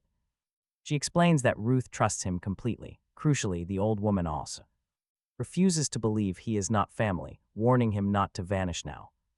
Returning to East Row and vanishing will only cause Ruth to hurt herself. He jokes that her solution is basically kidnapping with benefits, she calls it. Supervision. Ruth lifts a finger, demanding they also include lunch, which Victoria ignores. Ruth raises her finger higher. Victoria tenses, but Ruth insists on lunch and regular photo updates. Ruth reminds them she is fragile. Arlo stares at the ceiling for divine intervention, but the ceiling has the sense to stay out of Ashford marriages. Arlo's mood instantly improves the moment he mentions the job. He proudly details the temporary consultancy in the Ashford Research Division. Complete with restricted access and monitoring, he realizes Arlo rehearsed this with absolute joy. Arlo cheerfully agrees. Victoria ignores their banter, ordering him to report tomorrow morning, answer Arlo's calls, and stay close enough for Ruth. He asks what happens if he refuses, prompting Ruth to crack open one eye, threatening she will be upset. He looks up, but heaven offers no rescue today. Victoria hands him a visitor badge she pulled from Arlo's case. It was already printed, featuring his old record photo staring back with a deeply regretful look. He notes she printed the badge before even asking him to join. Victoria claims she did ask, but he simply wasted time answering. Ruth pats her blanket. Suddenly, a tiny cream-colored dog pops up from a basket nearby. He stares in sheer disbelief, wondering why a dog is in the VIP ward. Ruth lifts the puppy and places him in his arms, introducing him as Mr. Whiskers. The dog licks his thumb. Arlo looks defeated, pointing out it is just a dog. Ruth agrees, explaining that is exactly why the name is funny. Victoria's face tightens at the word whiskers. He notices her reaction, and Ruth smiles knowing she won. Another piece moves across the board. Victoria has always been pretty ridiculous about cats. Victoria turns toward the door, declaring the conversation over. Pierce looks down at the dog in his arms, then at the security badge in his hand. That morning, he had gone to confirm whether he was married. By night, divorce was banned. His legal wife had put him on her payroll. Her assistant had assigned himself as his jailer, and Ruth Ashford had armed him with a dog named Mr. Whiskers. The badge was still warm. From the printer, the dog was warmer. Arlo pointed at both like they were equally suspicious. Arlo demands he not be late tomorrow. Suddenly, Mr. Whiskers sneezes on him. For once, Pierce has nothing to say. Ashford Group gave him a restricted badge, a temporary desk, and a dog with a cat name. Arlo Finch treats all three like security threats. Arlo meets Pierce in the lobby the next morning with two guards, a tablet, and the exhausted face of a man whose life has been ruined by grandmothers with opinions. Arlo reminds Pierce that he is only here as a temporary consultant. He is not family, not executive staff, and certainly not allowed on the top floor without an escort. Meanwhile, Mr. Whiskers sneezes from the carrier in his hand. Pierce looks down at him. The little dog completely disagrees, having no clearance but holding all the power. Arlo's tablet buzzes. He reads the message, looking like the building itself betrayed him. Mrs. Ashford says Mr. Whiskers has lunch privileges. Honestly, she is a genius. She also demands Pierce send her a photo before noon. His phone buzzes too. The text demands he make her smile since Victoria forgets smiling is legal. Pierce holds up the dog and takes a picture. Mr. Whiskers looks pleased while Arlo looks miserable in the corner. Pierce sends it, and Ruth replies with 12 heart symbols and one warning, telling him not to let Victoria pretend she dislikes the pup. She only dislikes cats. Pierce looks at the dog and congratulates him, saying he is now a weaponized childhood clue. Arlo narrows his eyes, demanding to know what that means. Pierce explains his security briefing lacks whisker sensitivity. Arlo tells him not to say that ridiculous phrase in the lobby. The elevator opens before Pierce can even answer. Victoria stands inside, wearing a black suit and a sharp expression ready to cut. The leash, her eyes slide from his badge to the carrier as Mr. Whiskers barks. Once Victoria's shoulders do not move, but her hand pauses near the elevator. But in a small, real reaction, Ruth was totally right. Victoria notes that he brought dog. Pierce replies that her grandmother issued a hostage demand, calling it lunch. Victoria looks at the dog again, commanding Pierce to keep him far from her office. Pierce asks why, noting he is not a cat. Her eyes meet his, making Arlo study the elevator. While fascinating, Pierce smiles. Victoria warns that interesting is a dangerous word, just like husband, but they survived. The elevator doors close, trapping all four of them inside. Victoria, Arlo, Pierce, and the smallest approved scandal in Ashford Group, his research division desk, sits on a floor where people whisper with expensive, polished posture. Half the staff watch him arrive with the dog carrier, while the other half pretend not to look, which is far less efficient and way more obvious. The badge turns bright red at the first secure door, making Arlo look delighted. Then the scanner flashes green. Victoria has already overridden it, and Arlo's brief delight dies instantly. Victoria notes it is temporary access, and Arlo agrees in the voice of a man adding more locks inside his head. This research floor is no dusty archive. It is filled with glass rooms, locked screens, quiet engineers, and highly confidential documents. People got nervous when he stared too long. Good, nervous people always reveal more than confident ones. One analyst near the conference table was arguing with a manager over a Solace 9 compatibility memo. He should have kept walking. He should have remembered he was supposed to look like a stray husband with a temporary badge. Then he saw the screen. That assumption is backward, he said. The manager turned in confusion. Arlo gasped as if he tripped a wire. He nodded at the screen. They were treating the delay as a supply issue when it was actually a licensing risk. If that memo went upstairs, Arthur would use it to claim Victoria let Bright Box Ashford Group out. The manager looked at Victoria. She looked at the memo, then at him. No praise, no thanks, just calculation. Change the line, she told the manager. The manager complied. Arlo stepped closer, asking how he knew that. He replied he could read. Arlo scoffed. So can most. Not that line, apparently. Victoria's gaze lingered on him a second longer than necessary before looking away. It was not softness, but it was no longer simple suspicion either. She picked up the corrected memo and handed back, ordering the manager to run the revision before Arthur saw the old version. She said. The manager left fast. Arlo waited until the glass door closed, saying, "You understand Ashford's risk language now." He countered. He understood men who hide traps in boring sentences. Arlo complained that was no answer, but it was all he earned. Victoria stared at him over her folder, asking if he always made people regret asking. Only when the question is lazy, he replied, raising Arlo's eyebrows. Victoria should have cut him down. Instead, she slid the memo across the table, tapping a paragraph with her nail, challenging him to find what else was lazy. Here was the real test, not warm or trusting, but far better. He read the paragraph once. This line assumed Bright wanted a delay. Wrong. Delay weakened everyone except the person trying to frame her. Arlo demanded to know who that was. The person who benefits when Victoria looks careless. Her eyes never wavered. Arthur, he shrugged. You said it, and Arlo went completely silent. That small display of competence did more than win him a desk. It made everyone ask a new question. If this stray husband could spot the trap in one memo, what else had he been quietly pretending not to see? At noon, Ruth demanded proof they were eating. Victoria tried to refuse, but Ruth called his phone. He put her on speaker. Grandson-in-law, Ruth demanded, show me the lunch. Victoria's eyes sharpened instantly. Ruth. I am working, she argued. Then work at chewing. He aimed the camera at the table. Salad for Victoria, a sandwich for him, a small bowl of chicken rice for Mr. Whiskers because Ruth had threatened Arlo with emotional distress until he proved it. Ruth inspected the meal on screen. Too green, she grumbled. That is salad, Victoria defended. That is a lawn with feelings, Ruth retorted. He choked on his water. Victoria's mouth almost twitched. Almost. Then the door swung open without a single knock. Isabel walked in carrying a folder, wearing the expression of a woman who expected the room to forgive her before she even entered. She stopped.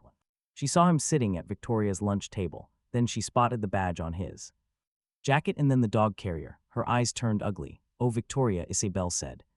Far too sweetly. I had no idea Ashford Group hired emotional support husbands. Victoria slammed her laptop closed. Do you actually have business here, my? Victoria told Isabel to just leave the engagement revisions with Arlo and go.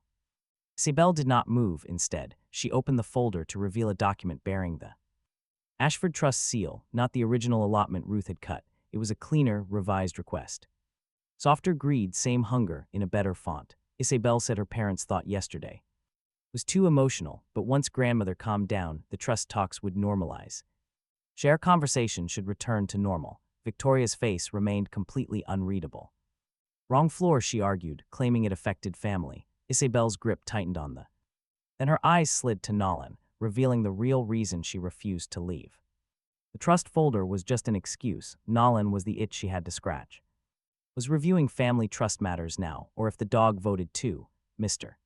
Whiskers barked once. Nolan looked at him, abstain. Victoria's mouth almost betrayed her amusement. She stared at Nolan, commenting on how comfortable he looked. He got a badge after one day. Nolan noted it bothered her, but she claimed it amused her. Nolan countered her cheek said otherwise, making her eyes flash in anger. Visualizing the slap, she desperately wanted to make Nolan flinch under her gaze. She desperately wanted him to prove he was still the spineless man who would take her moods.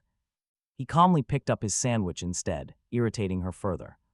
It showed Victoria he was done performing pain for Isabel's comfort. 2 days, Nolan noted, taunting her to keep up as her smile trembled. Victoria saw it, and so did Nolan. Isabel once offered him a quiet apartment when she considered him beneath her. Now he sat at her aunt's table eating their food. Ruth had welcomed him with access Isabel hated. Replacing her did not require romance. Yet sometimes it just needed a chair. Isabel marched over to the table. She slammed the folder near Nolan's plate, demanding if he even knew what floor. The floor, Nolan retorted it, was the one her performance did not earn her.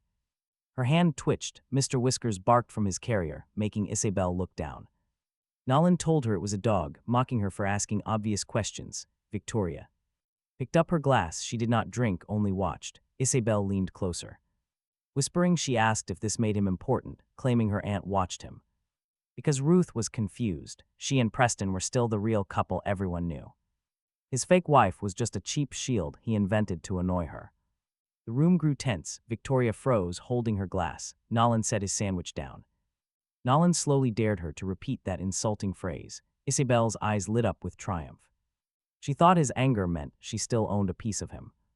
Bringing his wife here so she could easily scare her off in 5 minutes by exposing him. Broke, illegitimate, and still chasing the woman who chose Preston.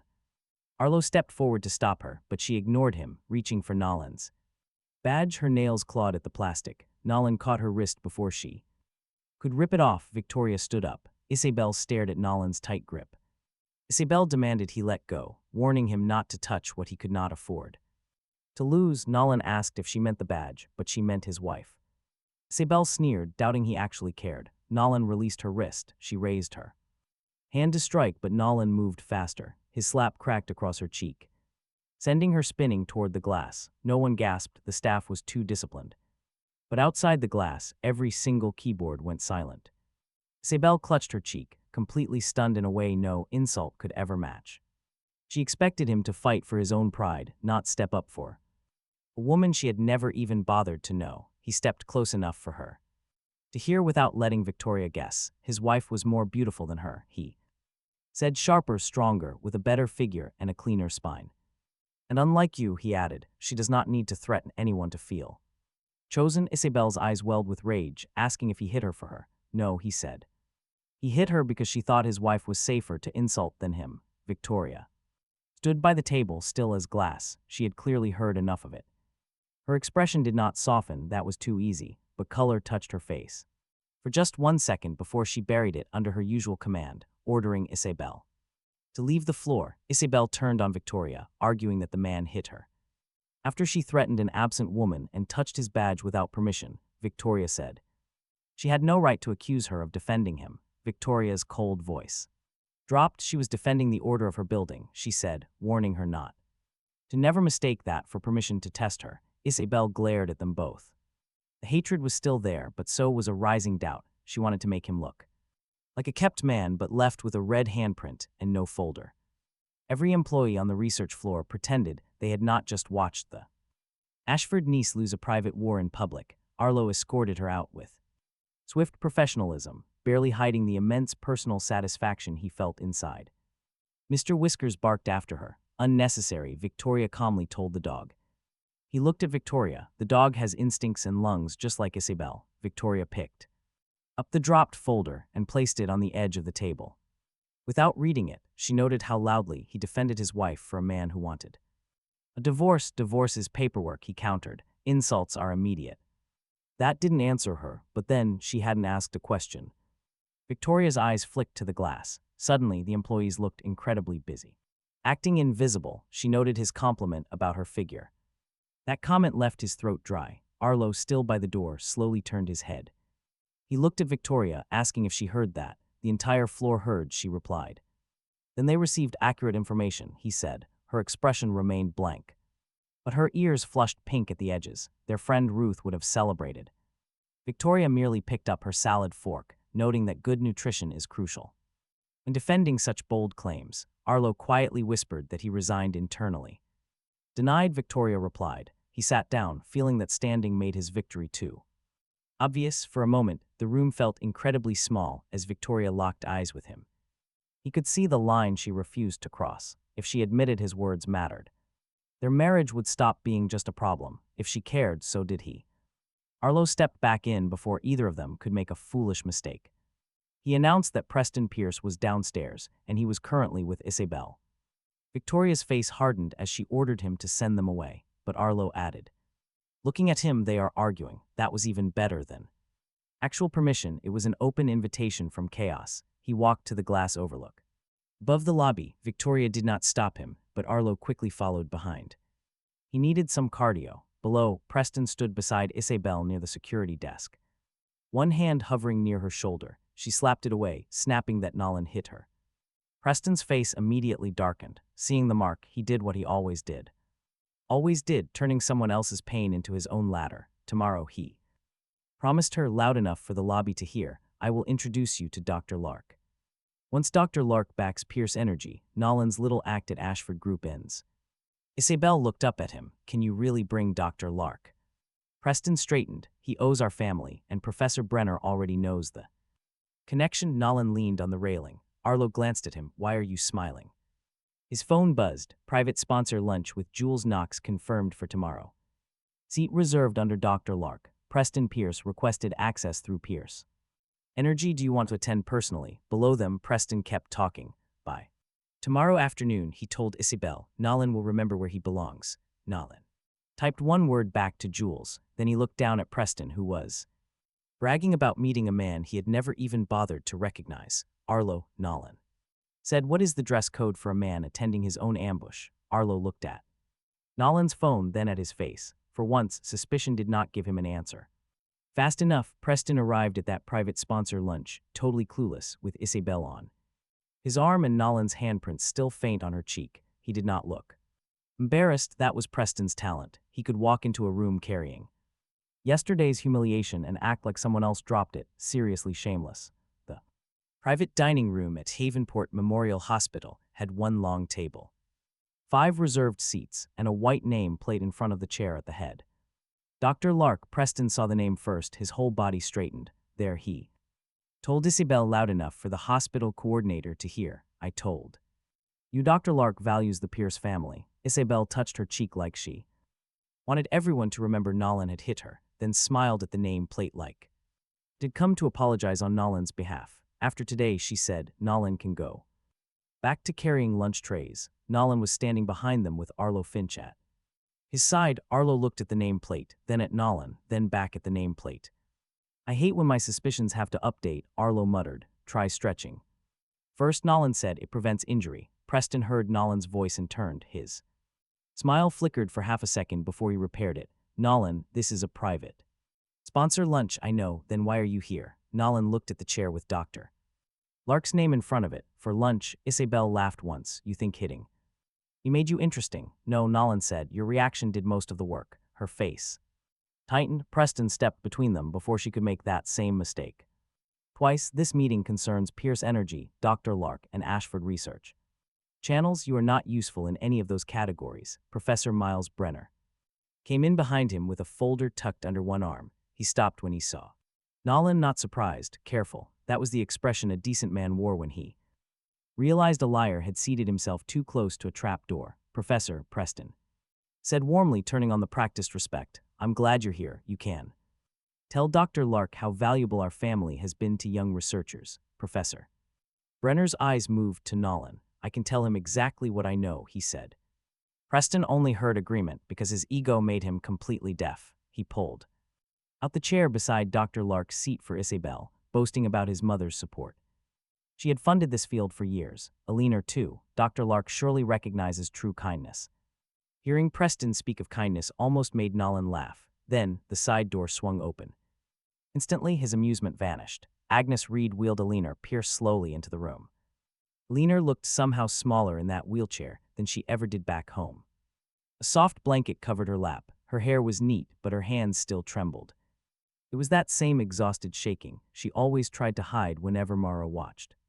Mara walked right behind her. Of course she had to make an appearance. She was dressed in elegant cream, her favorite color for making cruelty look expensive. Alina wanted some fresh air, Mara announced loudly before anyone could even ask. She claimed Dr. Lark would love meeting the woman who funded him. Alina just looked deeply confused by this entire fake performance. Then she saw Nolan. Her tired face softened for a brief, quiet second.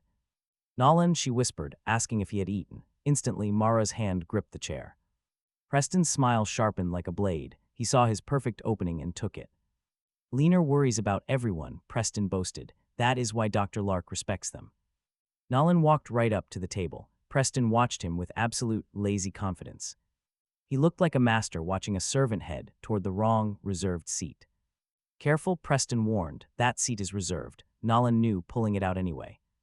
Nolan sat down. Nobody spoke for a full second. Then Isabel laughed.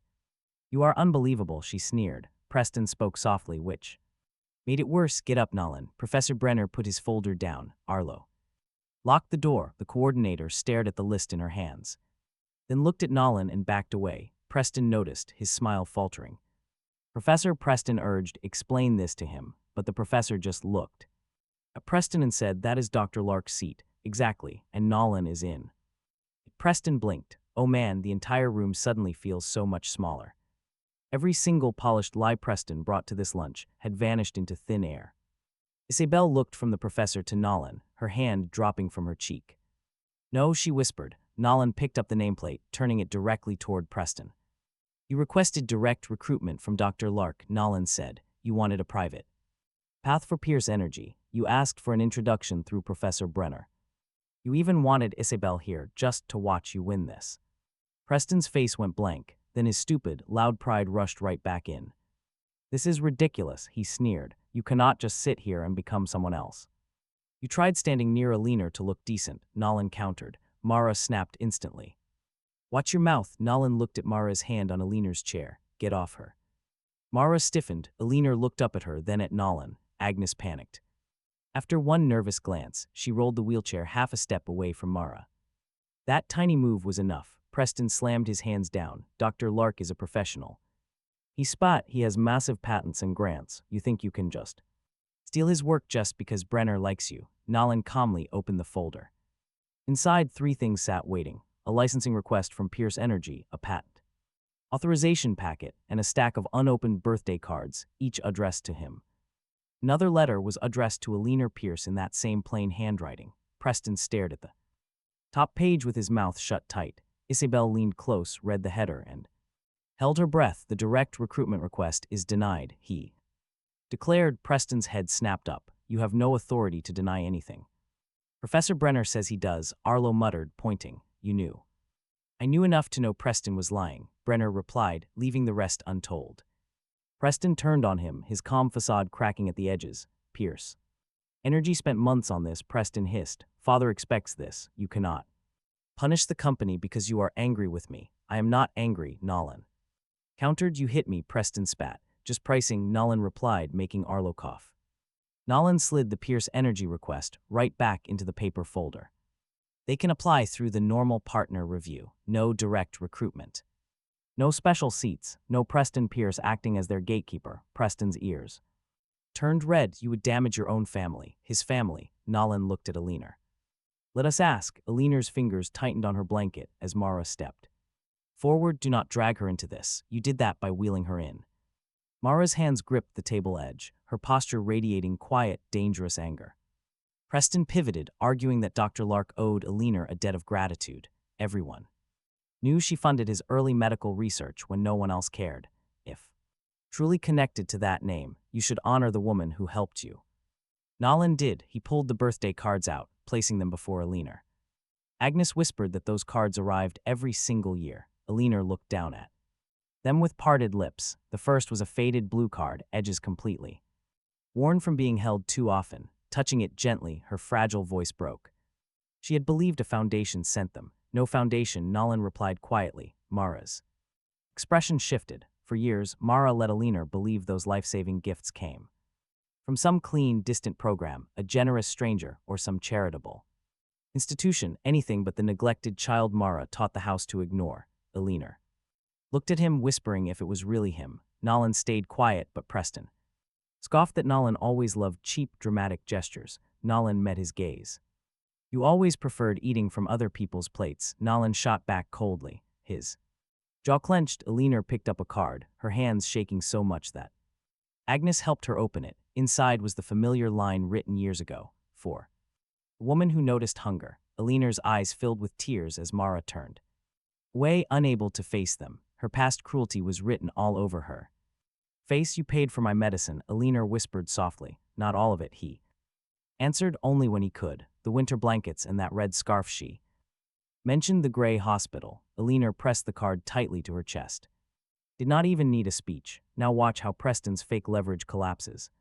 The truth was far uglier. Nolan had been repaying the one woman Preston never thanked. Isabel stared at Nolan as if he had completely changed shape. It was not affection yet, but something far worse for Preston.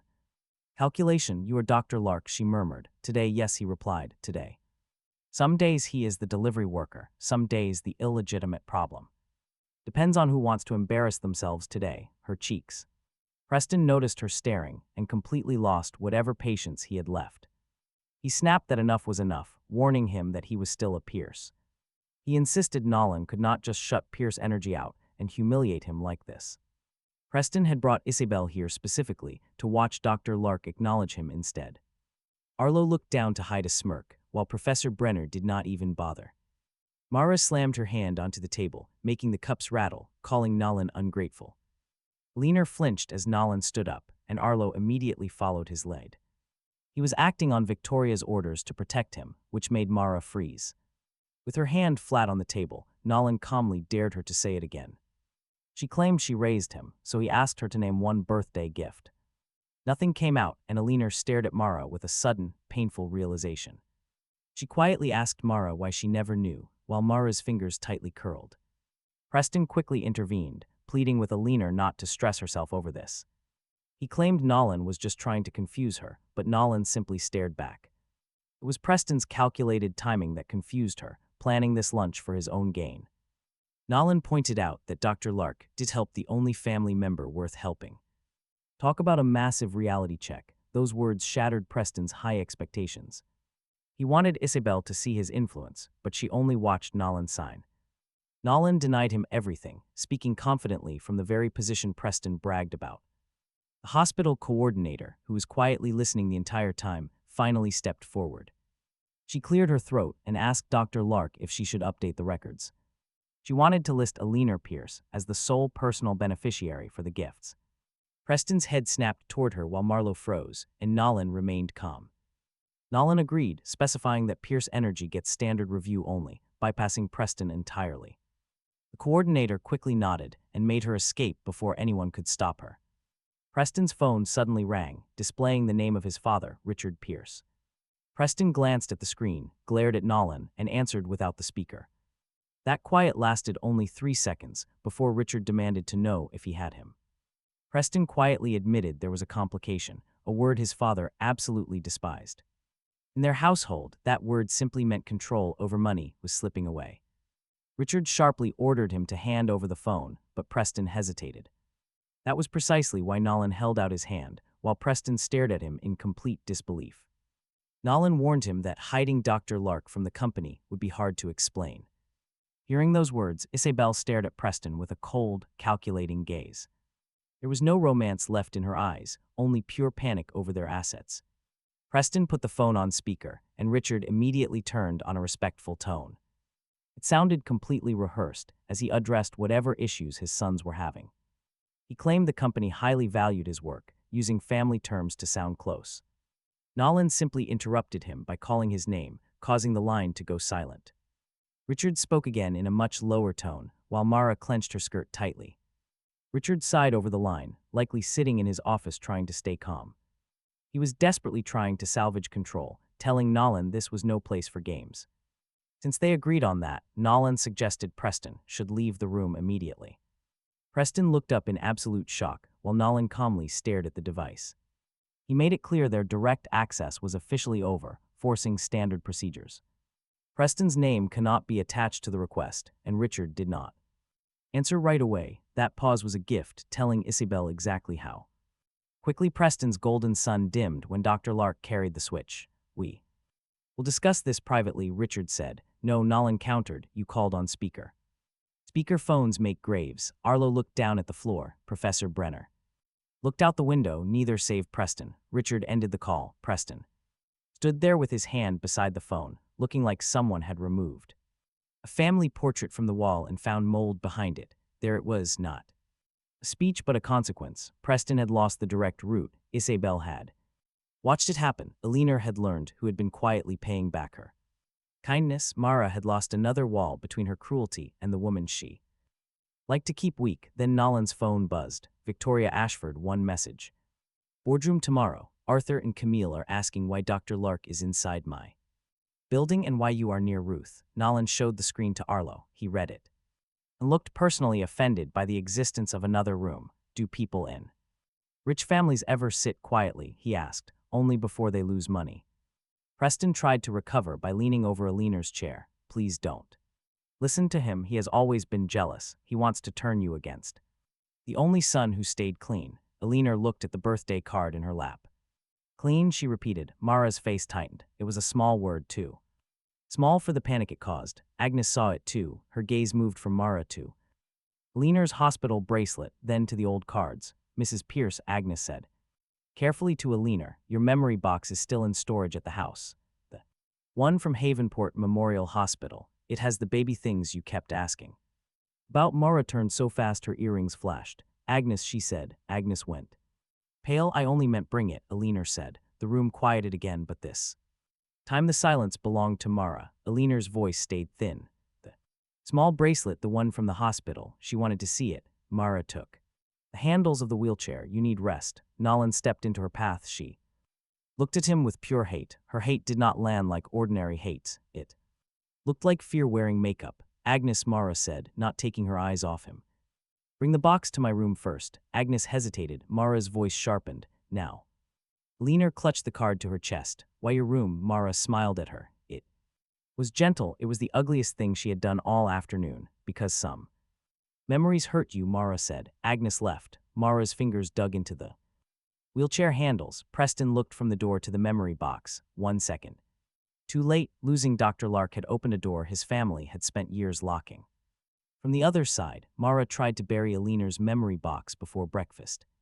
Agnes called Nolan from a hallway outside the VIP ward, whispering so softly he had to press the phone against his ear. She told Agnes to bring it to her room first.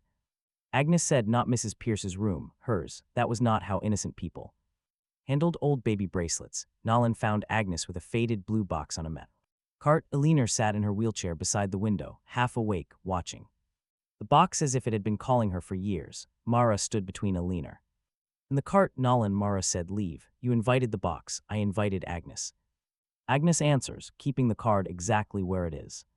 Alina lifts a shaking hand, whispering that she kept the bracelet. Mara quickly snaps back that Alina kept too many upsetting things. He demands she stop upsetting her, drawing a lethal glare from Mara. She looks ready to strike him down, but before she can try, Arlo interrupts. Standing at the doorway with his phone, Arlo delivers a quick command, "Board now." Staring at the memory box, neither of them moves for a second. Then Victoria's sharp, calm voice cuts through Arlo's phone speaker. She warns that Nolan, Arthur, and Camille are challenging the care plan. To get answers from that box, he must keep Bruce protected first. Mara's relief is instant, mockingly telling him to go play researcher now. He steps in close, ensuring Alina won't hear his warning. If even one thing disappears from that box, he will make her regret it. Mara's eyes flash with fury, while Alina just stares at the lid. Leaving the hospital with Arlo, he carries this heavy, mounting pressure with him. Behind him is a box Mara fears, and ahead are people ready to attack. They want to turn that fear into a weapon. Soon, he enters the boardroom. Built to make people feel temporary, it features glass walls and city views. The massive Ashford seal shines brightly on the far wall. Arthur Ashford stands tall at the front of the room. Camille sits right beside him, her diamonds flashing brightly under the lights. She smiles like a woman who has already spent money she doesn't own. Victoria sits at the head of the table, ignoring him completely as he enters. Her silent anger stems from needing him. Arthur glares, looking him up and down. He announces the arrival of the new advisor, making Camille smile wider. She mockingly asks if they should offer him a mop, while Arlo takes notes. He asks Arlo if he is writing that down, and Arlo confirms it. Arthur slams the folder onto the table, completely furious at his attitude. He accuses him of treating the company like a giant joke. Victoria warns him to be careful, but Arthur flatly refuses. He says they should have kept outsiders entirely off their research floor. He exposed himself as Dr. Lark and started controlling family access. Several board members shift in their seats as the tension spikes dramatically. Arthur has drawn his weapon. Camille leans forward to back him up. She claims Ruth's fragile condition makes her highly vulnerable to him. She highlights how Ruth involves him in critical business decisions. She insists they cannot let a stranger exploit her. He repeats the word. She mockingly asks if he prefers being called husband instead. The boardroom tightens in a heavy, suffocating silence. Victoria's hand is perfectly still, which is far worse. Arthur points at him. He lists 3 accusations of exploitation and corporate theft. He claims he forced his way in using bright arc. He calmly counts them. He mocks Arthur's supposed preparation, but Arthur is completely ready. "Then this will be quick," he replies calmly as Arthur's smile returns. Arthur demands to know how an ordinary boy became the center of this trial. Patent record and Dr. Lark's patent chain. It was a good line, too good, it made him confident enough to keep talking. Clear Spring Therapeutics will not move. Solace 9 forward unless Bright Arc authorization clears today, Arthur said. That the Bright Arc authorization was now controlled by him, and he expected them to believe he was not extorting the family. The screen on the wall suddenly changed, displaying a live status notice. Bright Arc authorization was pending. Camille looked pleased with herself. If Ruth's treatment is delayed, the board should ask who benefits. Victoria turned to him. "Do you?" she asked like a challenge. Not a doubt. Everyone in the room heard her, so he answered clearly. "No." Arthur spread his hands. "Wonderful," he said. "Then sign away the Bright Arc issue right now. No conditions, no special treatment, no more playing the poor, wounded husband while holding Ruth's recovery hostage." There it was, the trap had teeth. Talk about a brutal spot. Refusing, he would look like the man delaying Ruth's treatment, if he signed blindly.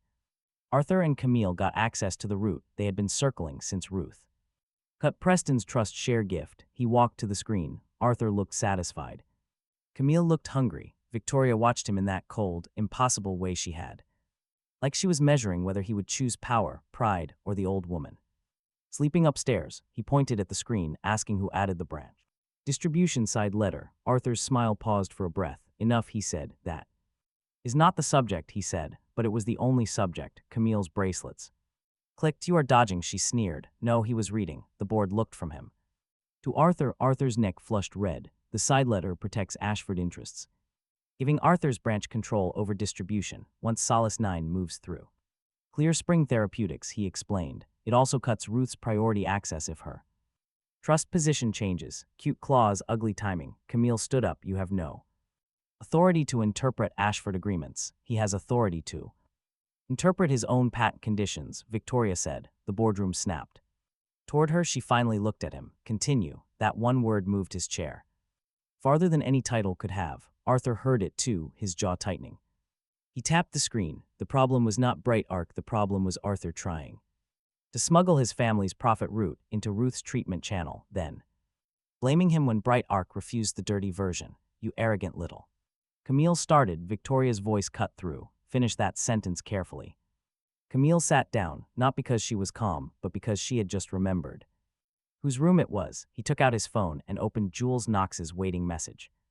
Clean terms ready, no branch side letter. Ruth priority locked, Dr. Lark's authorization pending his verbal approval. Arthur saw the phone. You staged this, he spat. You drafted the dirty paper and waited to embarrass us.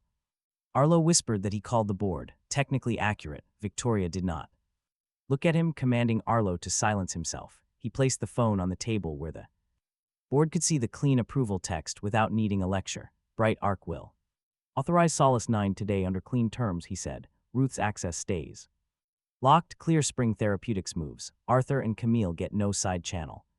Pierce Energy gets nothing through this room. If anyone wants to argue, argue out loud where the board can hear which part offends you. The room went quiet. This isn't an empty quiet. It is calculating, the kind the wealthy use when they realize a public objection will expose their private greed. Arthur looks at Victoria. You are letting him dictate Ashford's strategy. Victoria leans back. No, she replies, I am letting the man who found your knife remove it from my grandmother's treatment. Camille's face hardens. He is manipulating you, she warns. Victoria's eyes move to her. You used Ruth's illness as a weapon 5 minutes after accusing him of exploiting her. Victoria tells her to sit down before the room compares performances. Camille sinks all the way back this time. The room speaker chimes. Arthur reaches for the console way too quickly. Victoria's eyes dart to his hand. He stops. Arlo taps his tablet to open the line. A Clear Spring Therapeutics liaison comes through the speaker, announcing they have 2 conflicting Solace 9 authorizations. One includes Bright Arc restrictions, while the other removes the branch side letter. They need Dr. Lark's confirmation before releasing the treatment window. Arthur straightens up like a drowning man grabbing a rope. This is Arthur Ashford, he announces, confirming Ashford's approval. The liaison pauses, firmly requesting Dr. Lark. Camille's mouth tightens. Arthur tries again, stating Ashford Group controls the board approval while Bright Arc controls the patent gate. The liaison repeats they need Dr. Lark. That single sentence does more for the board than any speech Nolan could have delivered. Arthur had spent the whole morning calling Dr. Lark astray. The room speaker just refused to recognize his leash. Victoria looks at the doctor, not asking, but allowing. He leans toward the speaker, introducing himself as Dr. Lark. The clean authorization stands. Ruth Ashford keeps priority access. The branch side letter is officially rejected. The liaison immediately confirms. There is no applause, no gasp, just Arthur staring at a speaker that chose Dr. Lark's voice over his name. The screen refreshes. The Bright Arc authorization is accepted. Solace 9 status cleared. It is just 2 lines, but Arthur looks completely slapped. Dr. Lark prefers absolute efficiency. One board member at the far end asks if the treatment was actually never blocked by Nolan. Arthur stays silent while Camille looks down. Dr. Lark remarks it was blocked by greed wearing a family name. Victoria lets that sit for exactly 1 second before making them pay dearly. That was the part Arthur had forgotten. In Ashford Group, embarrassment is only the appetizer. The bill comes in access, authority, and public shame all at once. Victoria turns to the board members, removing Arthur and Camille from Solace 9 oversight until Ruth is stable. Their entire branch will have no distribution authority through Clear Spring Therapeutics without direct board review. Arthur slams his palm on the table, shouting they cannot strip them because her secret husband is useful. There it is, secret husband. He meant it as poison. Victoria does not flinch, and neither does Dr. Lark. That bothers Arthur even more than any flat denial. She calmly states she is stripping them because they tried to profit from her grandmother's damaged memory and got caught by the man they Called him up, Arlo looks at his tablet, whispering that this drama finally has payoff. Dr. Lark looks over, telling him not to make this a friendship. Too late. Victoria stands, and the board rises with her because power is mostly choreography.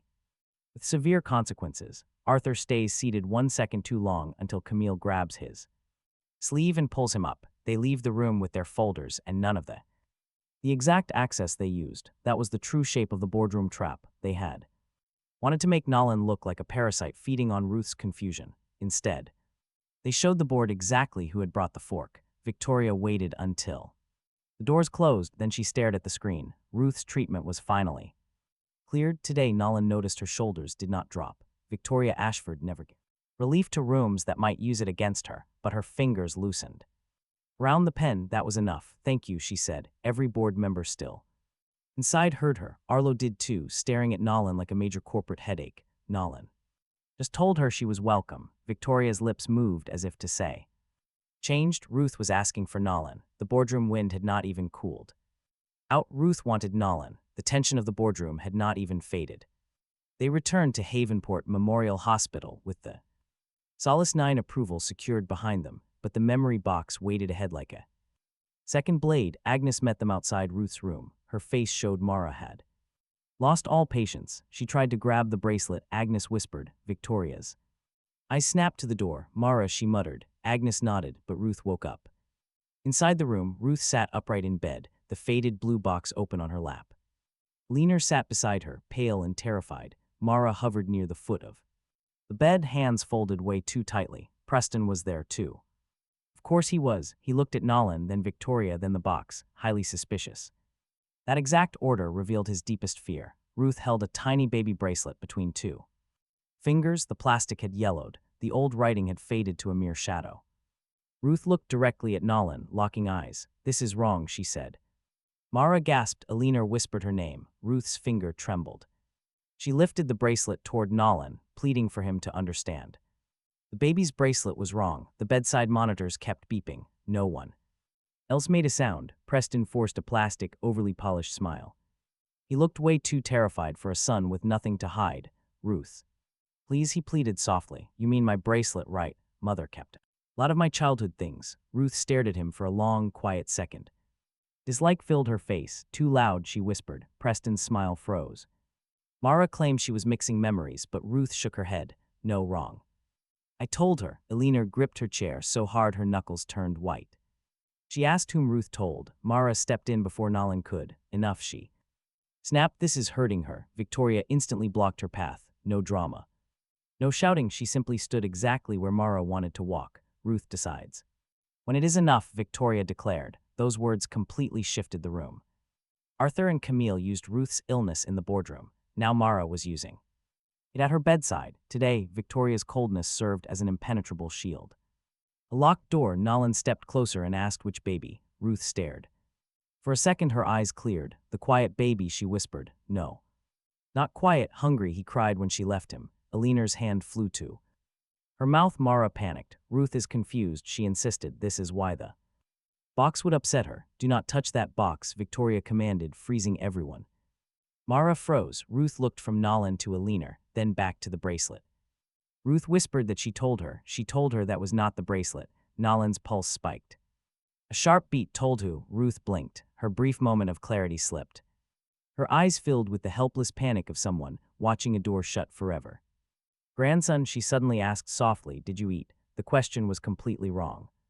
That slip made it hurt even worse. Nearby, Alina began to cry silently. Mara reached for the memory box again, but Agnes stepped in and snatched it first.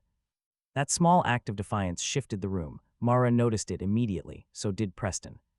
Victoria stepped up to the bed, gently taking the bracelet from Ruth's fragile fingers. She did not repeat the question. Honestly, she did not even have to. Everyone present had heard enough to realize the old family story had a massive crack. Not definitive proof just yet, but a crack with real teeth. Preston stared at Mara. Mara eyed the door while Nolan stared at the woman who claimed to be his mother. She was realizing that Ruth's fractured memory had just exposed her most dangerous secret. The exact spot she could not let Nolan investigate. You can literally feel her panic. It just gave Mara a ticking clock. By morning, she tried transferring Alina out of the hospital. She wanted her out of Havenport Memorial. Agnes called before sunrise. No whispering this time. Agnes warned that Mrs. Pierce was terrified. Eleanor, no Mara. That news woke Nolan up faster than any coffee ever could. He hurried to the ward. Eleanor sat on the edge of the bed in her robe, looking pale and deeply confused. Mara stood over a discharge form she had absolutely no right to touch. Preston watched. He stood by the window, phone in hand. The man had not slept a wink. Perfect, sleepless terror stripped away his expensive polish. Agnes stood right by Eleanor's side. Her hands gripped the strap of the memory box tightly. Mara instantly noticed the hold. "You can leave," Mara coldly told Agnes. "You seem confused about who you serve." Agnes froze. For years, she had spoken to Nolan with a very careful distance. She had believed Mara's lies first, and Eleanor's genuine kindness second. She watched Nolan drift through the Pierce house like a living, unpaid apology. She never knew what to do with him. Now Mara forced a choice right there. Agnes looked at the bed. Eleanor looked back, exhausted, frightened, and utterly lost. Still trying to understand why everyone suddenly cared about an old bracelet. Agnes tightened her grip on the wooden box. "I serve Mrs. Pierce," she said. Mara's head turned slowly, her gaze locking in. That single sentence did not save anyone. But it absolutely changed the price of lying. Preston finally pushed himself off the window. "Agnes," he warned, "this is not the morning for loyalty theater." She swallowed. "No, Mr. Pierce," she replied. "It looks like it is exactly the morning for it."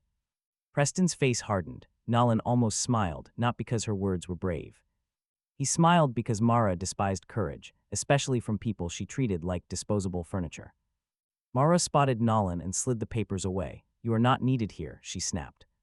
People kept saying that right before they absolutely needed him. Preston lifted his chin. "Eleanor is leaving," he announced. "The hospital has become far too stressful."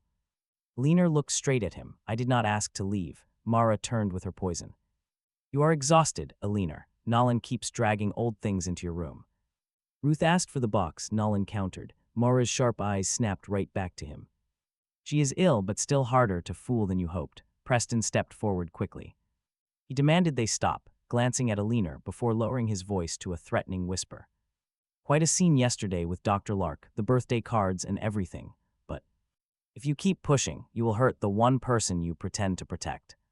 That move was smarter, knowing exactly where to aim. Eleanor's hands shook in her lap. Agnes stood near the cabinet, the memory box placed behind her feet, not hidden. Well enough to fool Mara, but far enough that she would have to cross the room to reach it. Mara saw where Nolan looked, ordering Agnes to take that box.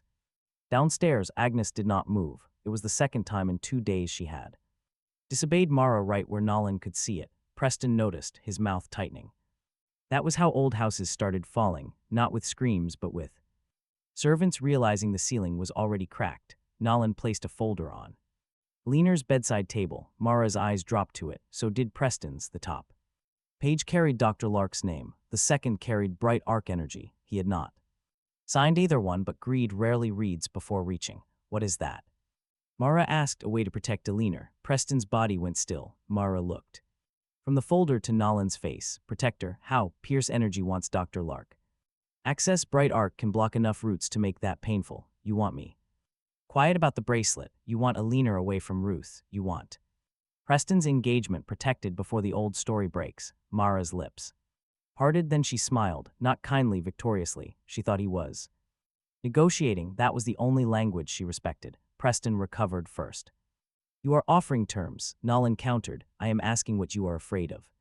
Sharpened with sudden hope, which was almost insulting. "If this is about recognition," he said, "we can fix that. The engagement signing will be full of Ashford people. I can say publicly that you helped connect Pierce Energy to Dr. Lark." Nolan looked at him. "You would let me be useful in your speech. Do not mock this." Preston warned. "You wanted a place. Fine, stand near the family. Let people see you are not being thrown away." Eleanor's face twisted, but Mara's did not. Preston had finally spoken her language well enough to make her proud. "Offer him a collar and call it belonging. Near the family," Nolan said, "not above it." "Of course, and not near Isabel," Preston added, his voice tightening. "For the first time, whatever performance you put on yesterday, she chose me." There it was. The Dr. Lark reveal had not only cost him business, his eyes kept cutting toward Isabel, and honestly, talk about insecurity, like she started measuring the wrong brother. "Relax," Nolan said. "I already told her I like my wife better." Preston's jaw jumped. Mara looked from him to Nolan, irritated that romance jealousy had entered a room. Where she was trying to manage a crime, Mara walked closer to the folder. You always did dress up selfishness as concern. Alina whispered his name, Nolan. He looked at her. I am not signing anything that hurts you. Mara laughed. You still want to look noble in front of her. No, Nolan countered. I want you to talk. The room sharpened. Preston's eyes moved to Mara. And let's be real, fear travels faster than lies. Mara folded her arms. Fine, you want simple. Preston needs the bright arc route. Pierce Energy needs the public Dr. Lark connection. Sibel's family needs to see stability before the engagement signing. In exchange, Alina stays comfortable. Ruth stops being agitated and you stop digging through things that happened before you knew how to hold a spoon. Alina flinched at that last line, but Nolan did not, before he could even hold a spoon. Spoon, he repeated. Mara's face tightened, a strange place for her to draw the line. She always claimed he entered this family already dirty. Nolan sneered. Preston stepped in.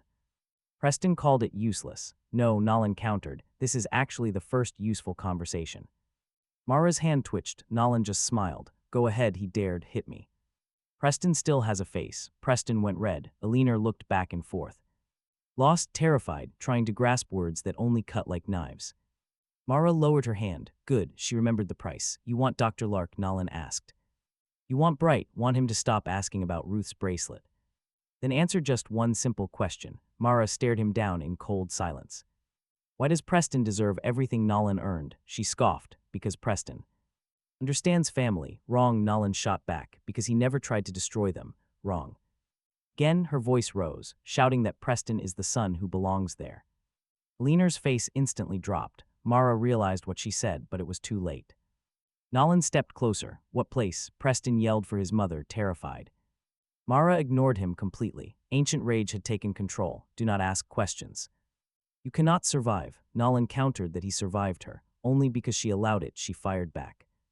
Alina whimpered. Mara turned to her, then back to Nolan, trapped between cruelty and caution.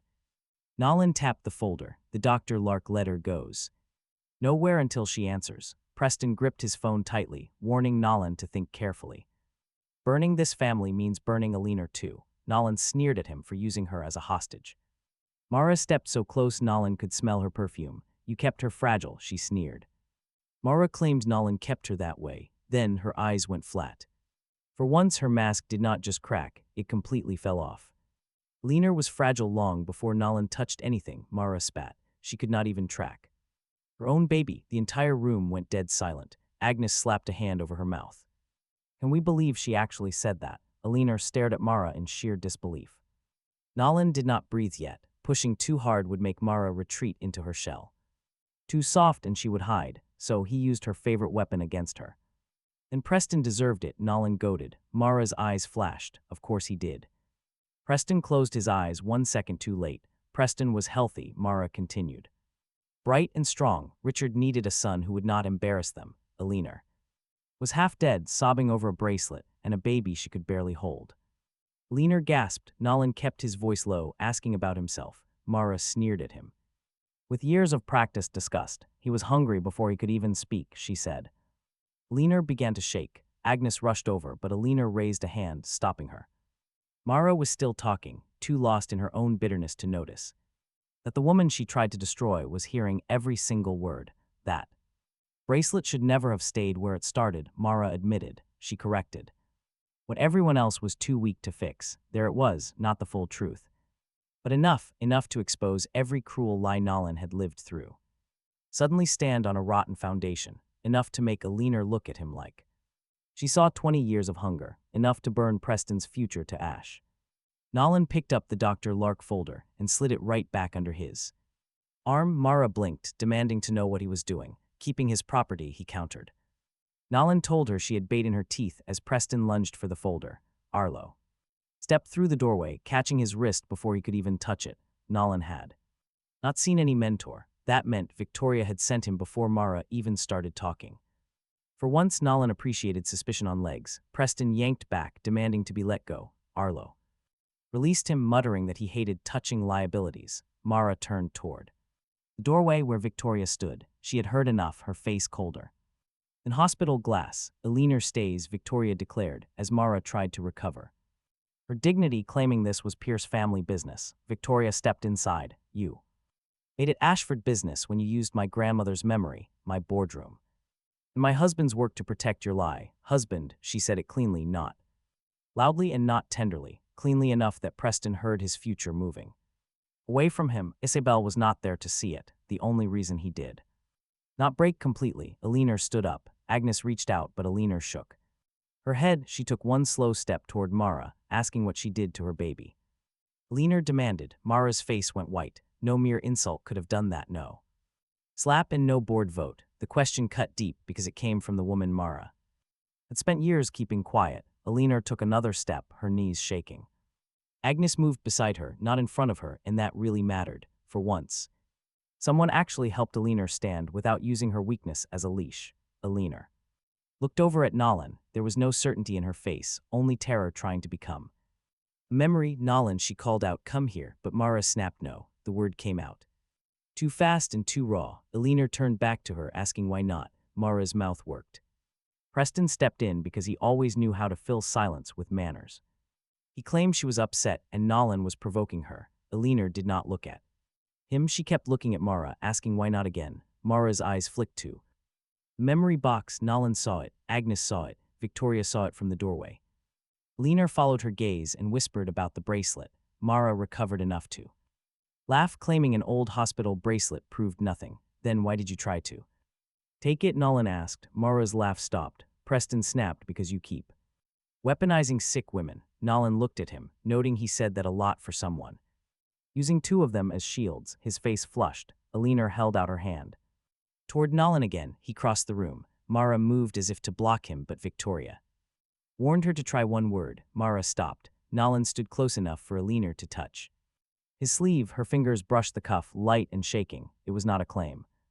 Not yet. Honestly, you can see Preston panicking, as if someone was signing away his inheritance. Preston stepped in, telling Eleanor to sit because she was confused. Eleanor looked at him, but Preston failed to look like the safe option. Do not call me confused, Eleanor snapped. He swallowed as Mara's eyes ran toward the door again. Victoria shifted slightly, not blocking it completely, but enough to remind her that doors belong to those with power. Nolan looked at Agnes, telling her to keep the box. Agnes nodded before Mara could speak.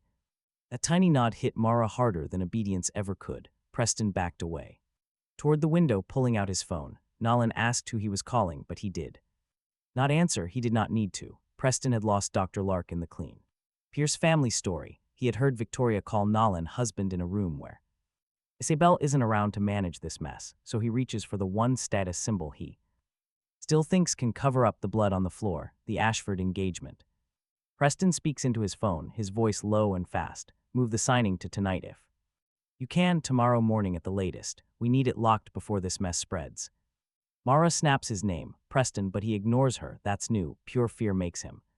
Victoria watches him call. She doesn't stop him. That bothers Nolan until he sees her eyes. She isn't letting him escape. She is letting him choose the room where he wants to lose. Nolan's own phone buzzes before Preston even finishes speaking. Isabel is calling. Nolan almost doesn't answer. Then he remembers the way she had watched him under the doctor's nameplate. He puts the call on speaker. Isabel's voice comes through bright and sharp. Nolan, good news. Preston and I are moving the Ashford engagement, signing forward. Preston lowers his phone. Mara stares at Nolan's. Eleanor stands beside the bed, still shaking. Victoria doesn't move. Isabel continues, enjoying herself on the line. Since you keep orbiting my family like a stray with a badge, you can come watch. I'll even make sure you have a place. How generous of her. Don't misunderstand, Isabel warns. Not with the family, not with the guests. You'll stand on the servant side where you used to live most naturally. The hospital room goes silent. Nolan looks at Victoria. Her expression doesn't change, but her left hand, the one nearest his, curls once, then relaxes. He looks at the phone. Send the time, he says. Isabel laughs, asking if he actually wants to watch her marry Preston. No, he replies he just wants a good view. Nolan ends the call. Victoria looks at the dark screen in his hand. She knows Isabel means to humiliate him. She says she has been trying to humiliate him for years, but her aim is getting worse. Preston's face hardens because he doesn't know whether Nolan means the signing, the collapse, or Both honestly, neither does Nolan. He only knows this much. Mara's lie has cracked in it.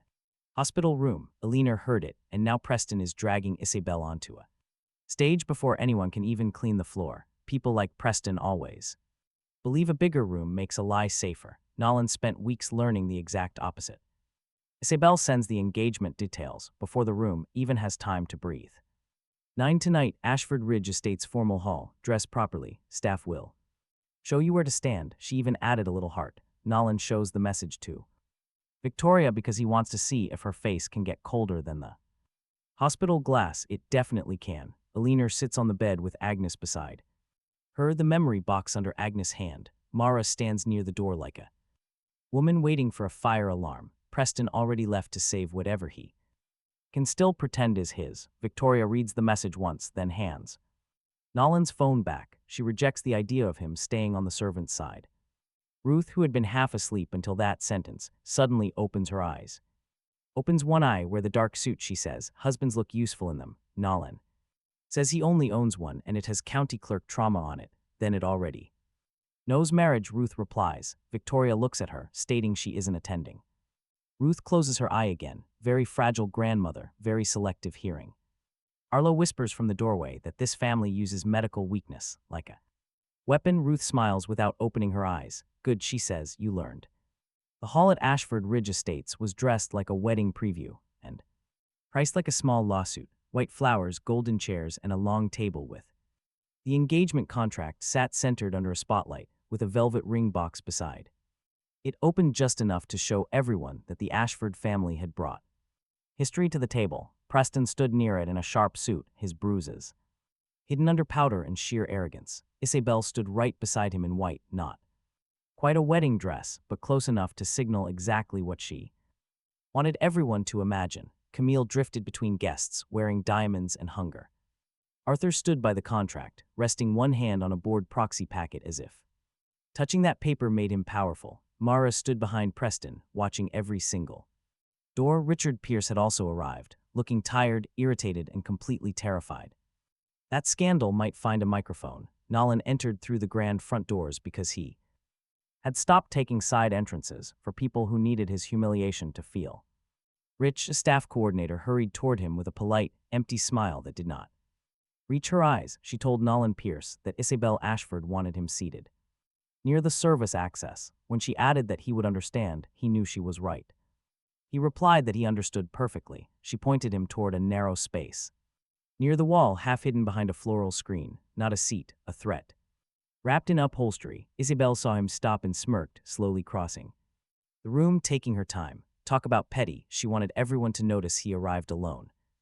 Nolan, she said, bright enough to curdle cream. He replied that she invited him.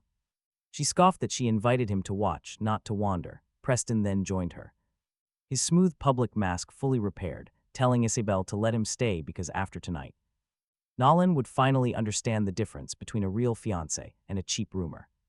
Several guests turned their heads. To Nolan, a humiliation without witnesses was just a rehearsal. Isabel stepped closer, lowering her voice just enough to fake a little mercy, whispering that he should be grateful she did not lock him outside after his actions. She sneered that his cheek healed fast, but his judgment did not, though her smile trembled.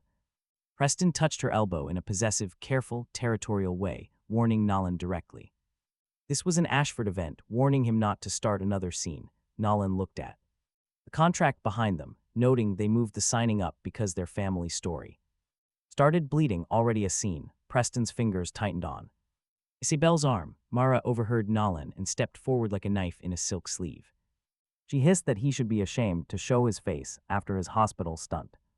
Alina was confused because of him. From behind her, Richard called his name like a warning. Nolan did not even look at him, warning Richard that he only called him son when money was listening. A few guests shifted uncomfortably, and Richard went red. Isabel seized control back before that bloodline question could grow teeth. She lifted one hand toward the floral screen, telling him he could stand right there, close to the staff where he always looked most natural. There it was. The very insult she had promised over the phone, now delivered in public with flowers, contracts, and a ring waiting behind her. Nolan looked at the corners she had assigned him, then he simply walked to it. Preston moved to the signing table. lifting the ring box with 2 fingers, sneering that since Nolan was near the staff, he should make himself useful and hold the box until the blessing, one staff. The coordinator froze up completely. This was completely wrong, and she knew it. But money talks. The Ashfords owned the building beneath her feet. She had an engagement to protect. Nolan quietly stared down at the ring box. Isabel smirked, telling Nolan to stop being so dramatic about a simple task. Preston mockingly reminded Nolan of all the errands he used to run. Mara watched, her cold eyes softening only with pleasant memories of his humiliation. Seeing him made small again pleased her. Predictably, Richard stayed completely silent. Silence defined Nolan's childhood. Now, Preston held the ring box even closer. "Take it," Preston commanded. "Show the Ashford family you can behave yourself." The old Nolan would have taken it just to keep the peace. In rooms like this, the rebel always pays a much higher price. Nolan slowly reached out and took the box, making Isabel smile wickedly. Then he turned around and walked straight toward the signing table. He slammed the ring box down right in the center of the contract. There, Nolan announced calmly, "That ring can wait for a real man." Preston's grin died instantly. The staff coordinator looked down to avoid the fallout. Isabel's voice turned incredibly sharp. "Do you think you are too good for us?" "No," Nolan replied calmly. "Your ring is just too nervous to be near me." It knows how easily Preston drops things. A nearby board member cleared his throat. Camille glared at him, and the entire room went dead silent again. Preston stepped close, warning Nolan in a low hiss that he was making a mistake. After tonight, Isabel would be his official ticket to restoring the family name. He sneered that Dr. Lark would not be able to protect Nolan forever. Nolan stared at Preston's bare lapel, where the crest used to sit. "You sure talk about protection, a lot for a guy hiding behind women." Preston's hand shook with rage. Mara saw it and immediately hissed at him. "Stop it, not here." She only cared because there were witnesses around. Isabel leaned in, her sweet mask completely slipping off her face. She sneered that Nolan's cheap wife would never dare set foot in here. People like her wait outside, but Nolan just offered a calm smile. That was the exact moment her confidence peaked. Preston smiled right along. Now look, that arrogant victory lasted for exactly 4 seconds of peace. Suddenly, the heavy doors swung open, and Victoria walked in with Ruth. Arlo followed right behind them, carrying a small leather case. The entire room stood straight as the estate steward and guards marched inside. Victoria was dressed in solid black, while Ruth carried the Ashford Trust seal. Isabel's smile froze completely. Preston's confidence was starting to crack.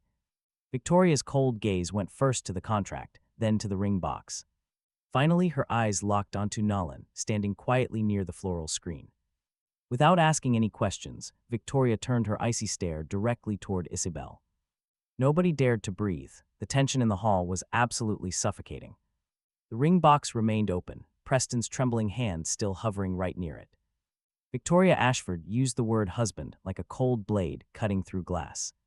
Isabel gaped in utter disbelief, stammering for Aunt Victoria to explain. She gestured wildly at Nolan, insisting he could never be Victoria's husband. They claim his marriage was a huge mistake. Ruth looks confused, warning that he is just using everyone.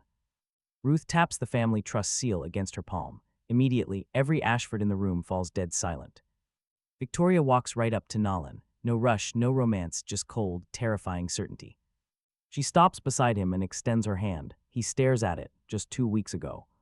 He paid a stranger to fake a marriage, hoping the Pierce family would stop controlling his life like a business asset. Now, Victoria Ashford is offering her hand to him.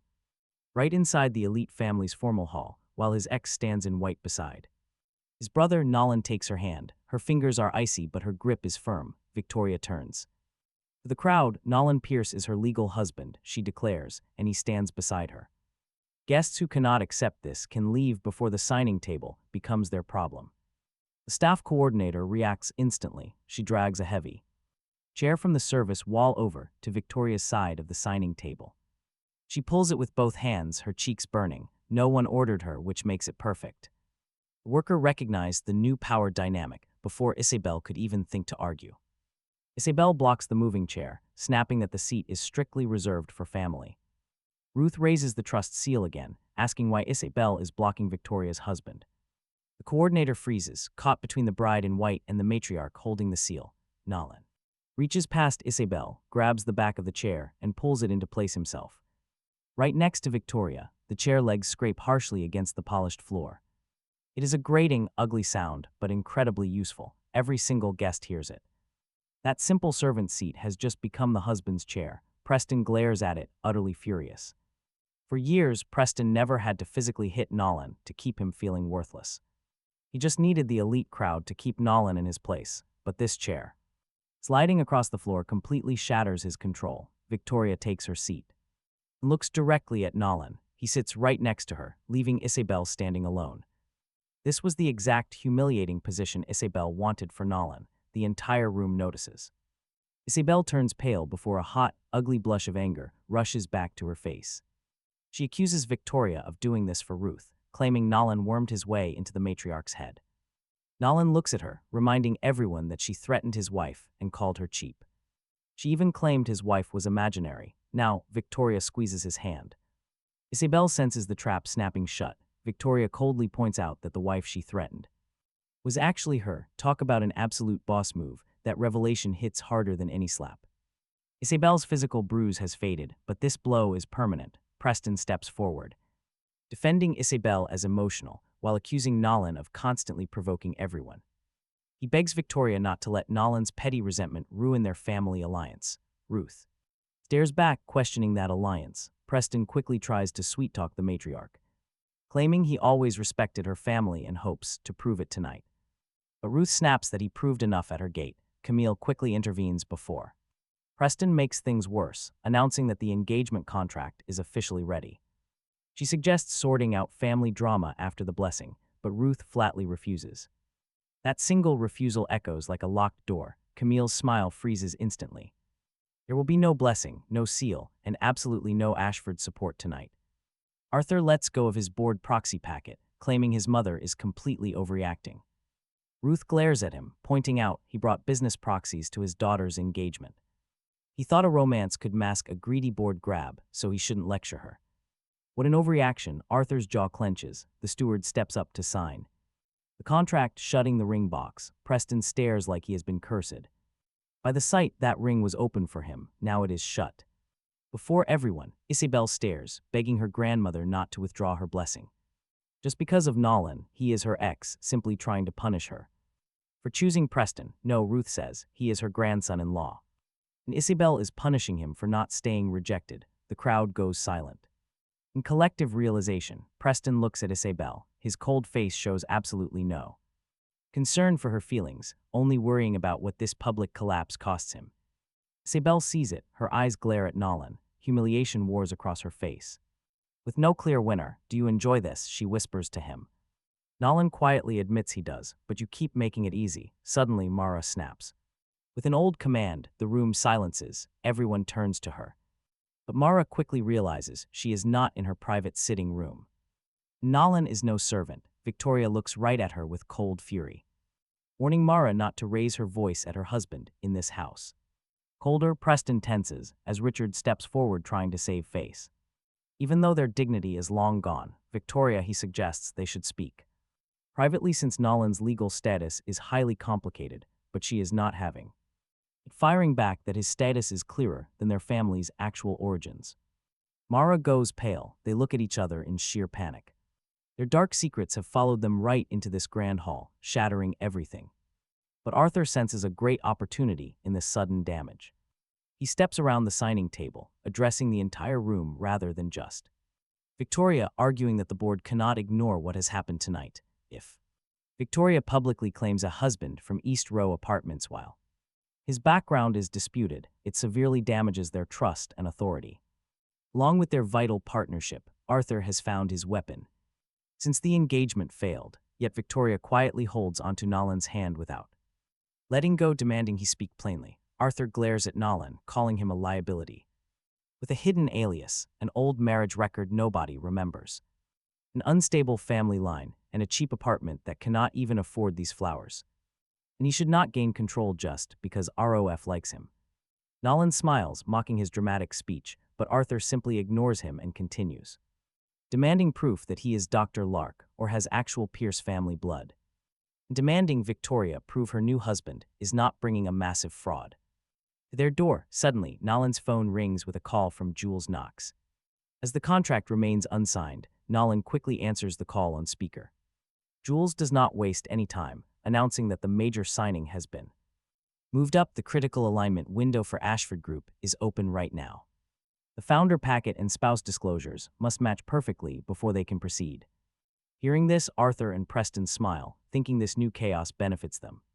Victoria looks at Nolan, showing no fear but a silent, knowing question. He looks back at Arthur, Preston, and the closed ring box they lost. Nolan calmly tells Jules to open the room, as Arthur starts shouting. Not until the board knows if Nolan Pierce is a husband, fraud, or a family scandal, the entire room turned toward Nolan, for once. The servant side had the best view. Arthur believed he had the perfect weapon. He did not care if Nolan was Alina's son, Mara's mistake, or Preston's stolen shadow. He only cared about delaying the bright energy project long enough to weaken Victoria's hand. That was high society at its absolute worst. They did not want the truth, they just wanted leverage. Victoria refused to let this grand hall become a boardroom. She closed the velvet ring box, ordered the table cleared, and sent a direct order through. Arlo, bring Alina Pierce to the east sitting room, and Richard too. Agnes keeps the box. Mara heard the command and moved before anyone else did. Alina is too fragile. Ruth lifted the trust seal. She was too, and everyone ignored her. Hobbies, no one laughed. Mara tried again, calling this Pierce family business. Victoria snapped back. You hid behind that excuse long enough. Preston stepped beside Mara, still playing the proud groom even though the contract was gone. He warned Victoria not to use family language to borrow authority. Victoria quickly cut him off. You lost that privilege. At my gate, Isabel flinched, the word gate stinging like an open wound she could not hide. 20 minutes later, the east sitting room held everyone who had built the massive lie, alongside those it was meant to trap. Alina sat in a wheelchair near the sofa, pale but alert. Agnes stood behind her with the faded blue memory box clutched to her chest. Ruth sat beside Alina, one hand resting on the Ashford trust seal, like even metal knew to remain still. Richard stood by the fireplace, staring at the box as if it were a active lawsuit. Mara stood right next to Preston, keeping a tight hand on his sleeve. That gesture spoke volumes. She was not offering comfort to him, but anchoring herself to the son she protected at Nolan's expense. Arthur and Camille stayed by the door, pretending their greed was duty. Isabel stood behind Preston, too startled to touch him but too proud to step away. Victoria stood at Nolan's right, while Arlo guarded the entrance with the look of a man who would rather fight a small army than hear another family secret. Richard snapped first, calling the whole situation complete madness. My company is getting dragged into a public signing. My son's engagement is ruined. Now you want to interrogate my wife over old baby things.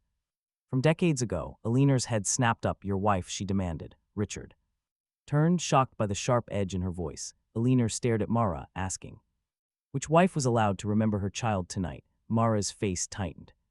Alina is upset, she hissed. Nolan set this up. Nolan smiled. If only he would have made Preston kneel again. Preston yelled to shut up.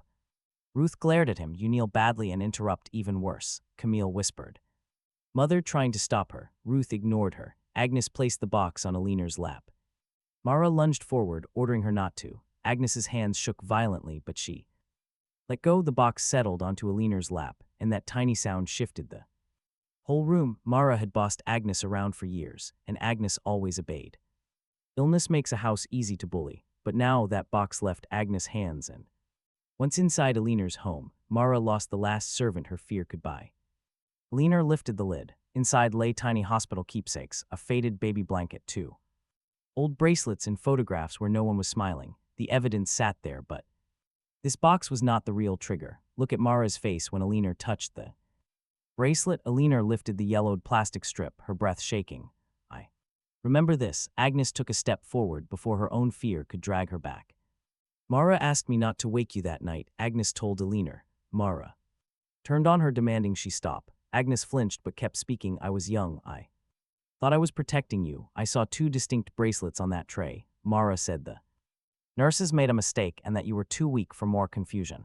I believed her because everyone in that house believed whatever she said the loudest. Alina's lips parted. Richard's face closed like a man trying to deny a bill.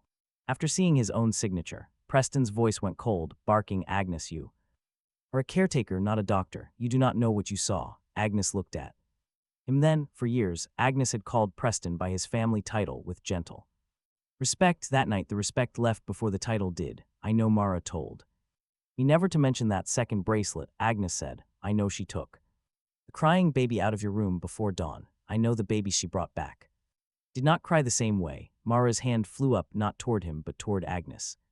Arlo moved first. He caught Mara's wrist in midair and held it there.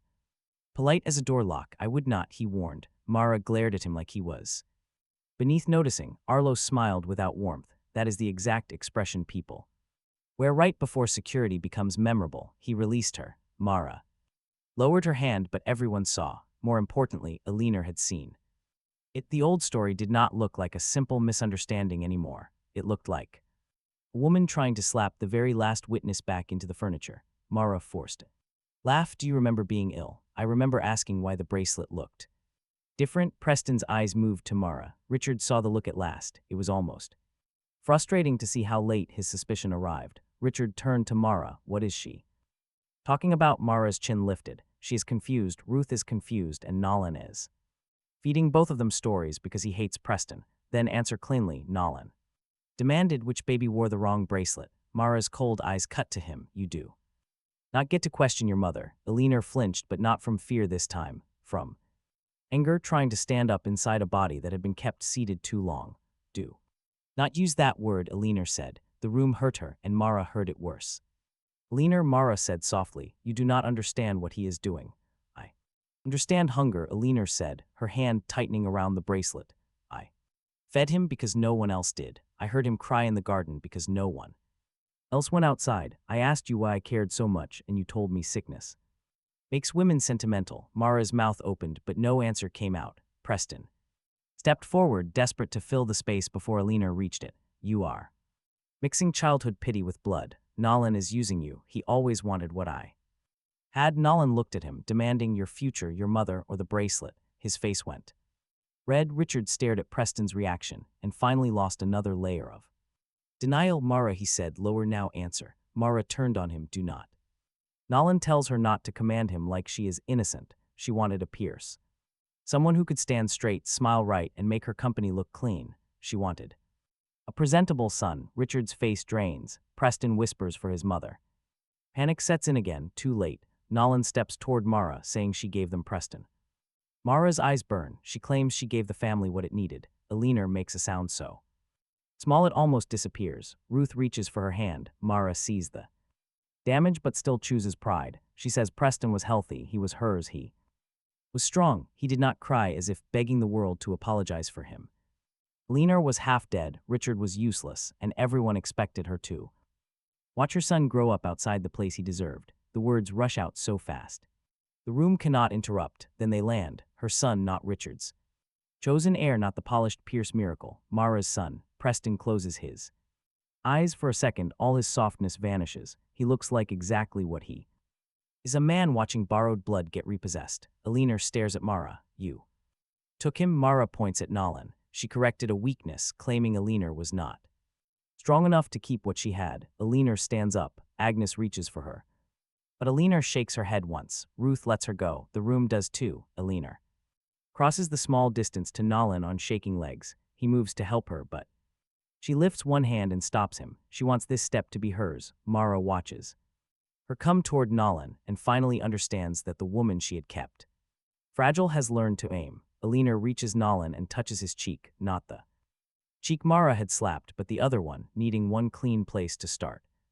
My son, Alina says, 2 words no document could have hit harder. No board vote, no birth certificate, no hospital file, no county seal. The woman who had fed Nolan through garden doors claims him in front of the woman who starved him and called it discipline. Mara's face twists. She insists they cannot just say that.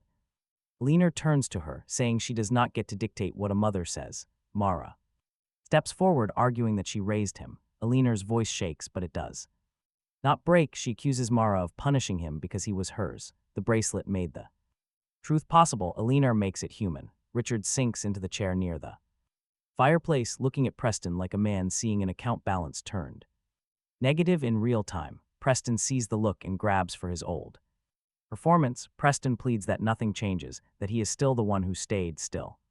The son you raised for Pierce energy. Nolan cannot walk in because of a sick woman's words and take everything. Richard stares at him, then laughs. Once not in humor, but humiliation leaving his body the wrong way. You knew, Richard says. Preston's mouth opens, stammering that he knew enough to. Panicked, Preston looks at Mara. Richard sees that too. The truth is finally out. Mara tries to recover, urging Richard to listen. Preston is still valuable, she argues. Mara says Nolan hates this family and will ruin Pierce energy. No, Nolan says. He will ruin lies out of spite. The company can apply like everyone else. Richard looks at Nolan then. For years he had looked through him unless he embarrassed him. Now he has to look at Nolan because every status line in his house has been drawn wrong. Nolan, he says, do not start. Sorry, Nolan replies, it will make the room smell cheap. Richard's mouth closes. Nolan respected him more for that than for any apology he could have made. Arthur stepped in from the door, sensing the collapse but still hungry enough to feed on it. This proves Nolan's point. The Pierce identity issue is unstable. Bradart cannot move while the signatory is in a family scandal. Victoria looked at him. No, this proves your challenge found an answer. An answer, Arthur said. A confession in a sitting room is not a governance structure. Ruth lifted the trust seal and hid it against the table. The sound cracked through his sentence. It is enough for family, Ruth said, and family is what you used as a weapon.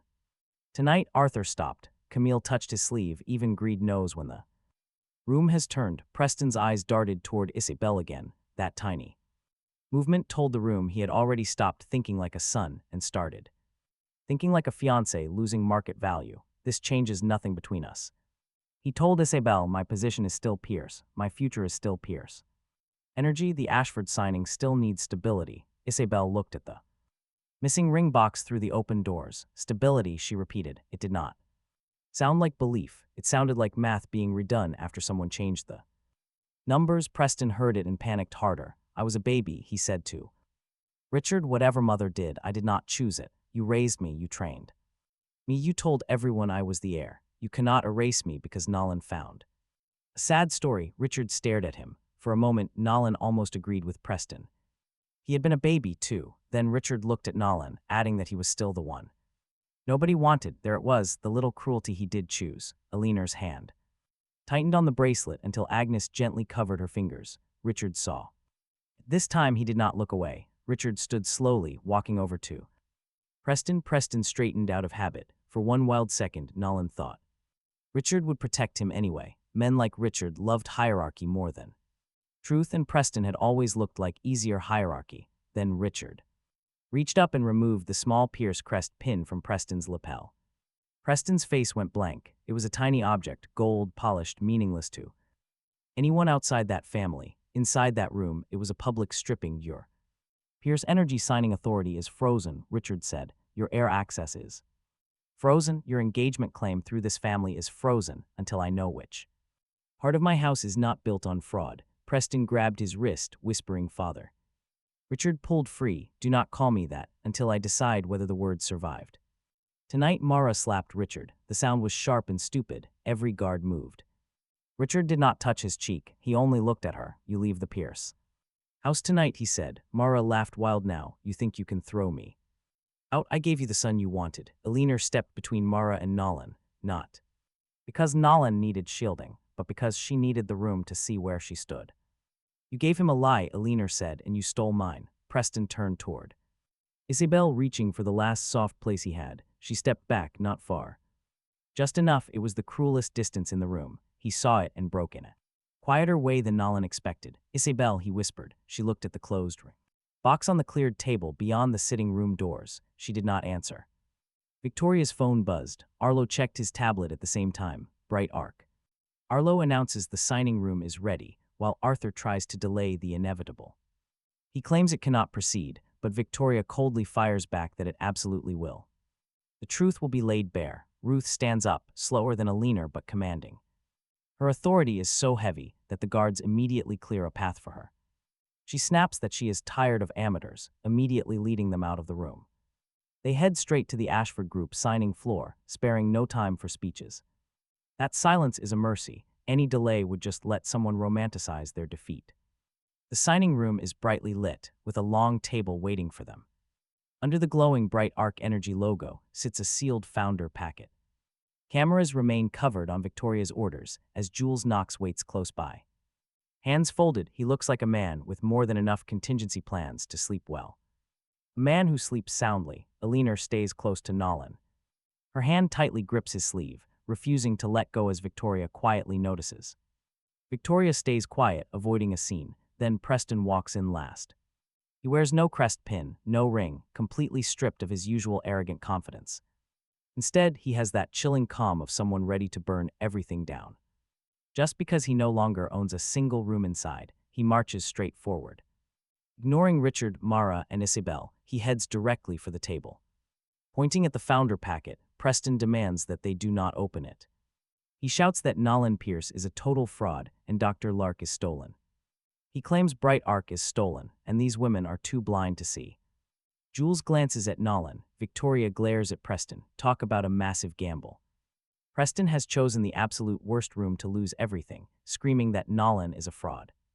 In this place, lying is going to cost him a heavy price. Under the harsh white lights, the mysterious founder packet sits in the center. Victoria stands on Nolan's right, while Eleanor stays guarded on his left. Ruth sits near the front, resting the heavy Ashford Trust seal on her lap. Mr. Whiskers is asleep under her chair, completely ignoring all the rich people drama. Preston points again, warning that opening it will ruin every single one of them. He yells that Nolan has been stealing names since the very beginning. From husband and founder to Eleanor's son, how many titles does this stray get? He demands proof. Hearing this, Eleanor's hand grips Nolan's sleeve even tighter. Victoria's expression remains completely blank. Ruth taps her chair, waking the dog. Ruth scoffs that asking for proof after losing his ring is pretty convenient timing. Behind Preston stands Isabel, nervously clutching her throat in sheer panic. Her beautiful white dress looks completely out of place now, like a tragic costume. Mara hovers anxiously near the door, looking pale and absolutely furious. Richard stands far away from her, while Arthur and Camille tag along. They just want to witness the destruction. Jules Knox steps up to the packet. Ignoring Preston, he looks directly at Nolan and asks for permission to open it. Preston laughs, mocking the idea, but Jules confirms the permission must come from Nolan. The controlling founder of the company, that realization hits the room like a truck. With heavy consequences, Jules tears open the packet, revealing Nolan's legal name. Nolan Pierce is printed clearly, with his research alias listed right underneath. The true founder of Bright Arc Energy is finally revealed to everyone. Like a fresh wound, his mouth parted, but Jules surged ahead before vanity could start stitching. The wounds, Dr. Lark's patents, Bright Arc's controlling interest, and the Ashford Group alignment are all tied to Nolan Pierce's personal authorization. The spouse disclosure line remained blank until Victoria Ashford decided how she would sign. As legal spouse, corporate partner, or both, Arthur's eyes narrowed instantly, that is. Still a conflict, Victoria stepped forward. No, she corrected him, it is disclosure, you should try it sometime. A board member near the wall quickly lowered his gaze. Enough to survive, Preston slammed his palm on the table. He forged it, he forged all of it. Professor Miles Brenner helped him, and Jules helped him. Victoria wants him because he is useful. Eleanor wants him because she is confused, and Ruth wants him because she is sick. Preston used that word sick. Ruth heard it. Clearly, she stood up slowly. The dog under her chair barked once, offended on schedule. Ruth placed the trust seal on the signing table, looking at Preston. As if he had finally become too small for mercy. You used my illness when it paid you, she said, but now you call it sickness when it pays Nolan. Poor boy. You learned greed but not timing. Preston's face flushed as Marla stepped forward. Do not speak to my son that way. Eleanor turned. Your son, she said just 2 words. Marla stopped. The room did not need the whole confession. Again, that was the power of a real collapse. Once the wall fell, nobody had to keep describing the bricks. Richard looked at Marla. You have no standing here. Marla's mouth tightened. You needed me when you wanted Preston clean. I needed truth, Richard countered, admitting he was too vain to ask for it. That was the closest he came to confession. Nolan let it stand. Not all weak men deserved speech. Preston grabbed at the last piece of the old world, even if Bright Arc is his. Pierce Energy can still challenge family theft. He used our name, he used our house, he used Eleanor's pity. No, Nolan said, he survived their house. There was a difference. Jules placed a second page beside the first. Pierce Energy's direct license path remains frozen. Any future application excludes Preston Pierce as a signatory. Richard Pierce may reapply under standard review once family authority is corrected. Preston stared at Richard. Richard did not save him. Talk about a brutal betrayal. That silence was deafening. Isabel finally moved. She stepped toward Victoria, not Preston. Aunt Victoria, she said, her voice thinner now. You cannot sign beside him after this. He humiliated our whole family. Victoria looked at her niece. No, Isabel, he exposed it. He slapped me after you threatened his wife. Isabel's eyes flicked to Nolan, then to Victoria's hand. The jealousy was still there, but it had no throne left to sit on. You were never supposed to choose him, Isabel whispered. Victoria's answer was quiet enough to make everyone lean toward it. That is why the choice matters. Then she took the pen from Jules. Arthur moved quickly, warning that if Victoria signs as wife, the Ashford branch will demand board review. Victoria looked at him, declaring that the branch review ended when he used Ruth's treatment to smuggle control through Clear Spring Therapeutics. Your access is already completely revoked. Your daughter's engagement route is closed. Your proxy packet is dead paper. Pick your next sentence like it costs money. Arthur did not pick one. Camille did. Mother, she said to Ruth, softer than Nolan had ever. Everyone heard her. They could not let Victoria throw away family stability for a mysterious clerk. He arrived through a clerical mystery. Ruth reached for the marriage books beside her. Arlo had placed them there. The old leather covers looked small under the signing lights. Ruth glanced down at Mr. Whiskers. The dog yawned. Victoria's face tightened up. Now here is the wild part. Ruth was not looking at the dog anymore. She stared past the lights and the signing table, looking back into the past. She remembered a night they had never been allowed to recall cleanly. It was raining, Ruth whispered. Dead silence. Victoria slowly set her pen down. Ruth's soft voice held a dangerous edge. Solace 9 had not made her young. It had not made her memory perfect, but it finally opened a locked door. Now the truth stepped through. Victoria came to her with blood on her sleeve. Ruth explained that Nolan was there too, insisting he was not family. He said he should not be in the room, always trying to leave early. Nolan's throat tightened. A sudden flash of rain on county steps crossed his mind. He remembered a black cat under a parked car and Victoria gripping his sleeve. Her nails dug deep into his skin. He had carried this memory like a bad dream. He once believed it was just a street fight from a sleepless night. Ruth kept speaking. Arthur's branch already had a vote prepared to strike. They wanted Victoria declared unstable after the crash to move the trust line. They wanted it done before Nolan could intervene, thinking she was isolated. Arthur's face paled. Camille whispered for her mother to stop. Ruth refused. Ruth had told Victoria a husband outside their branch would protect her from them. Victoria had refused, and Nolan agreed. Then a cat ran under the car. Victoria nearly climbed him like a tree to escape it. Pure panic. Arlo let out a sudden, inappropriate laugh. Victoria's ears turned bright red. Even now, the room needed this ridiculous truth over any legal explanation. Ruth smiled faintly. Nolan called her bossy, and Victoria called him impossible. Ruth called those wedding vows without decoration. Victoria's eyes locked onto Nolan. His memory finally returned in pieces. The Stonebridge County Clerk's office. It happened after hours, forced by Ruth's terrifying influence over the clerks. Only 2 signatures on the paper, just like that. Victoria called it meaningless. Nolan replied that he liked his disasters temporary. Ruth had laughed as if she planned 3 generations around their spite. Then headlights glass shattered. A sudden scream pierced the night. Nolan woke up days later with bruised ribs and no memory of the wedding.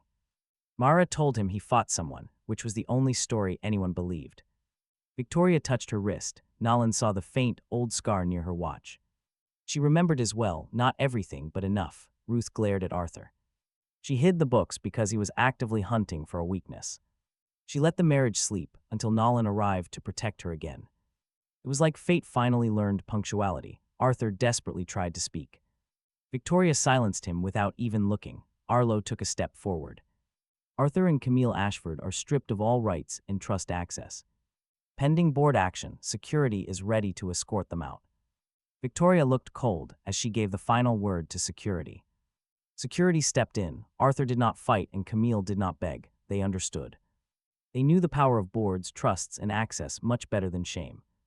As guards escorted them out, Camille stared desperately at Isabel for help. Isabel looked away, closing that path forever. Preston watched Arthur lose everything.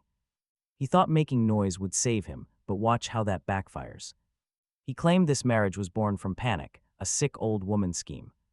Is that your grand romance? Preston spat. Nolan looked at him. No, that was just the first signature. Victoria picked up her pen, holding Nolan's eyes.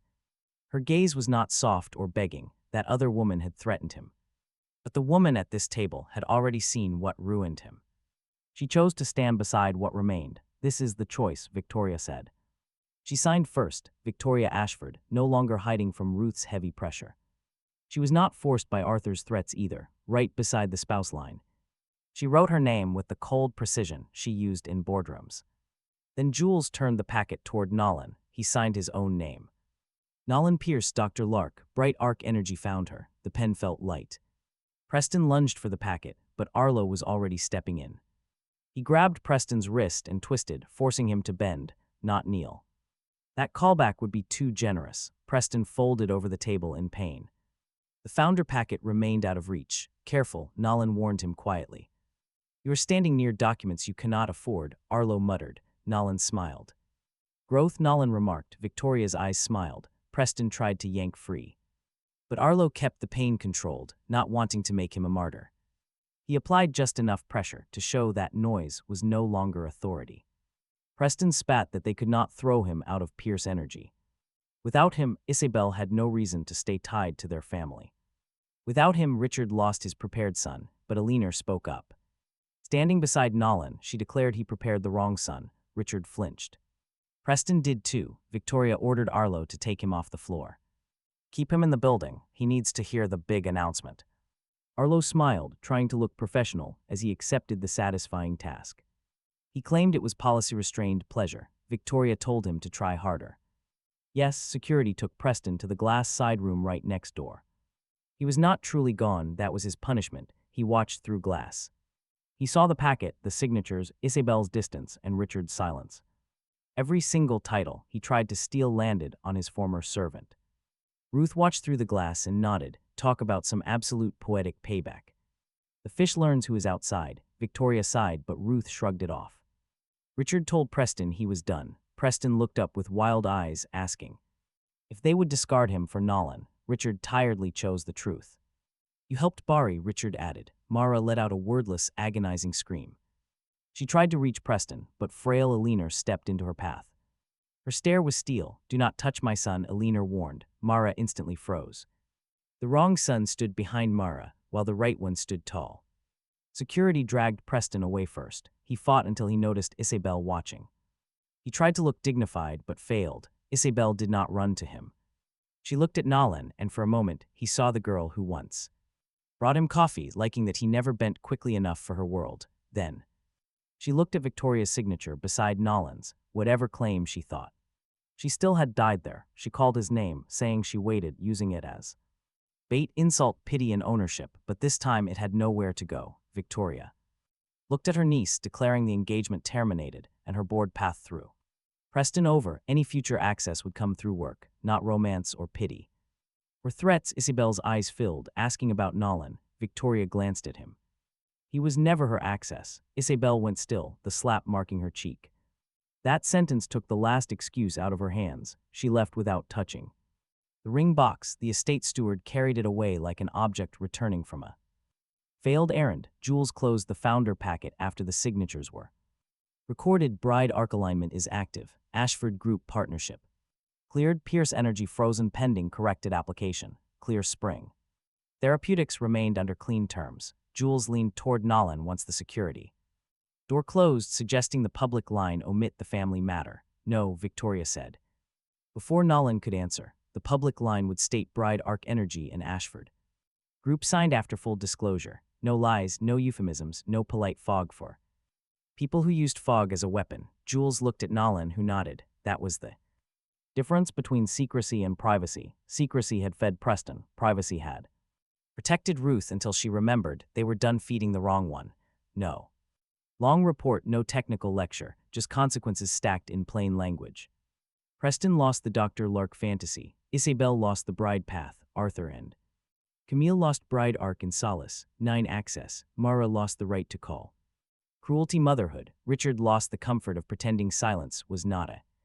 Choice Eleanor kept holding Nolan's sleeve. Ruth looked satisfied enough to out. All of them, then she reached into Arlo's leather case and pulled out. Folder Nolan had hoped never to see again, the divorce draft. Arlo blinked at Ruth. That was secured, Arlo muttered. Poorly, Ruth retorted. Victoria looked at it, and so did Nolan. Ruth held it out between them, calling the document bad manners. Nolan took one. Sighed, Victoria took the other. For a second, neither of them pulled. Then Victoria declared no loophole. Nolan remembered the hospital bed and Ruth's weak finger, the lie that became less false every time someone tried to use it. Against them, no loophole, Nolan agreed, tearing the draft in half. Ruth clapped once. Mr. Whiskers barked because applause was apparently contagious. Arlo looked pained, stating he must update several files. Nolan teased that he loved files. Emotional ones. Victoria looked at the torn paper in Nolan's hand, saying he could still leave if he wanted to. She said it quietly. Only Nolan heard the cost. That was Victoria's way. She could claim him in front of her room, cutting off a branch of her family and signing beside him under the lights. But when the real choice arrived, she offered the exit cleanly. Nolan looked around the signing room at Eleanor, who had fed him before she knew why, and at Ruth, who weaponized eggs, dogs, memory, and trust law with equal enthusiasm, then at Jules, who looked relieved enough to hide it. Finally, Arlo, who still suspected him but somehow belonged. He stared at Victoria, the woman they called his nobody wife. Under the bright lights, she proudly signed her name right beside his. For his entire life, he had been shoved into the quiet corners, near the servants' side doors, by the garden doors and hospital entryways, treated as a mere convenience, but never actually claimed by anyone. Now, he stared down at the torn divorce draft in his hands, and simply tossed his half into the trash beside the signing table. I already left the servant side, he told her, and I am not going back. Her face did not soften. Instead, she dropped her half right after his. Ruth leaned in and whispered that husbands always look useful in dark suits. Leaner let out a laugh that was small, tired, and broken around the edges. But it was the very first time he had heard her laugh so freely. Without first checking for Mara's approval, he stood tall at the bright table, with Victoria beside him, Eleanor's hand on his arm, and the trust seal right in front of them. And Dr. Lark's name was finally attached to his own, visible to everyone. How satisfying! The snobs who mocked his wife watched her sign beside him. Those who called him a servant watched the very ground shift beneath their feet. For once, not a single person in the room dared to question where he belonged. They had all just watched him choose.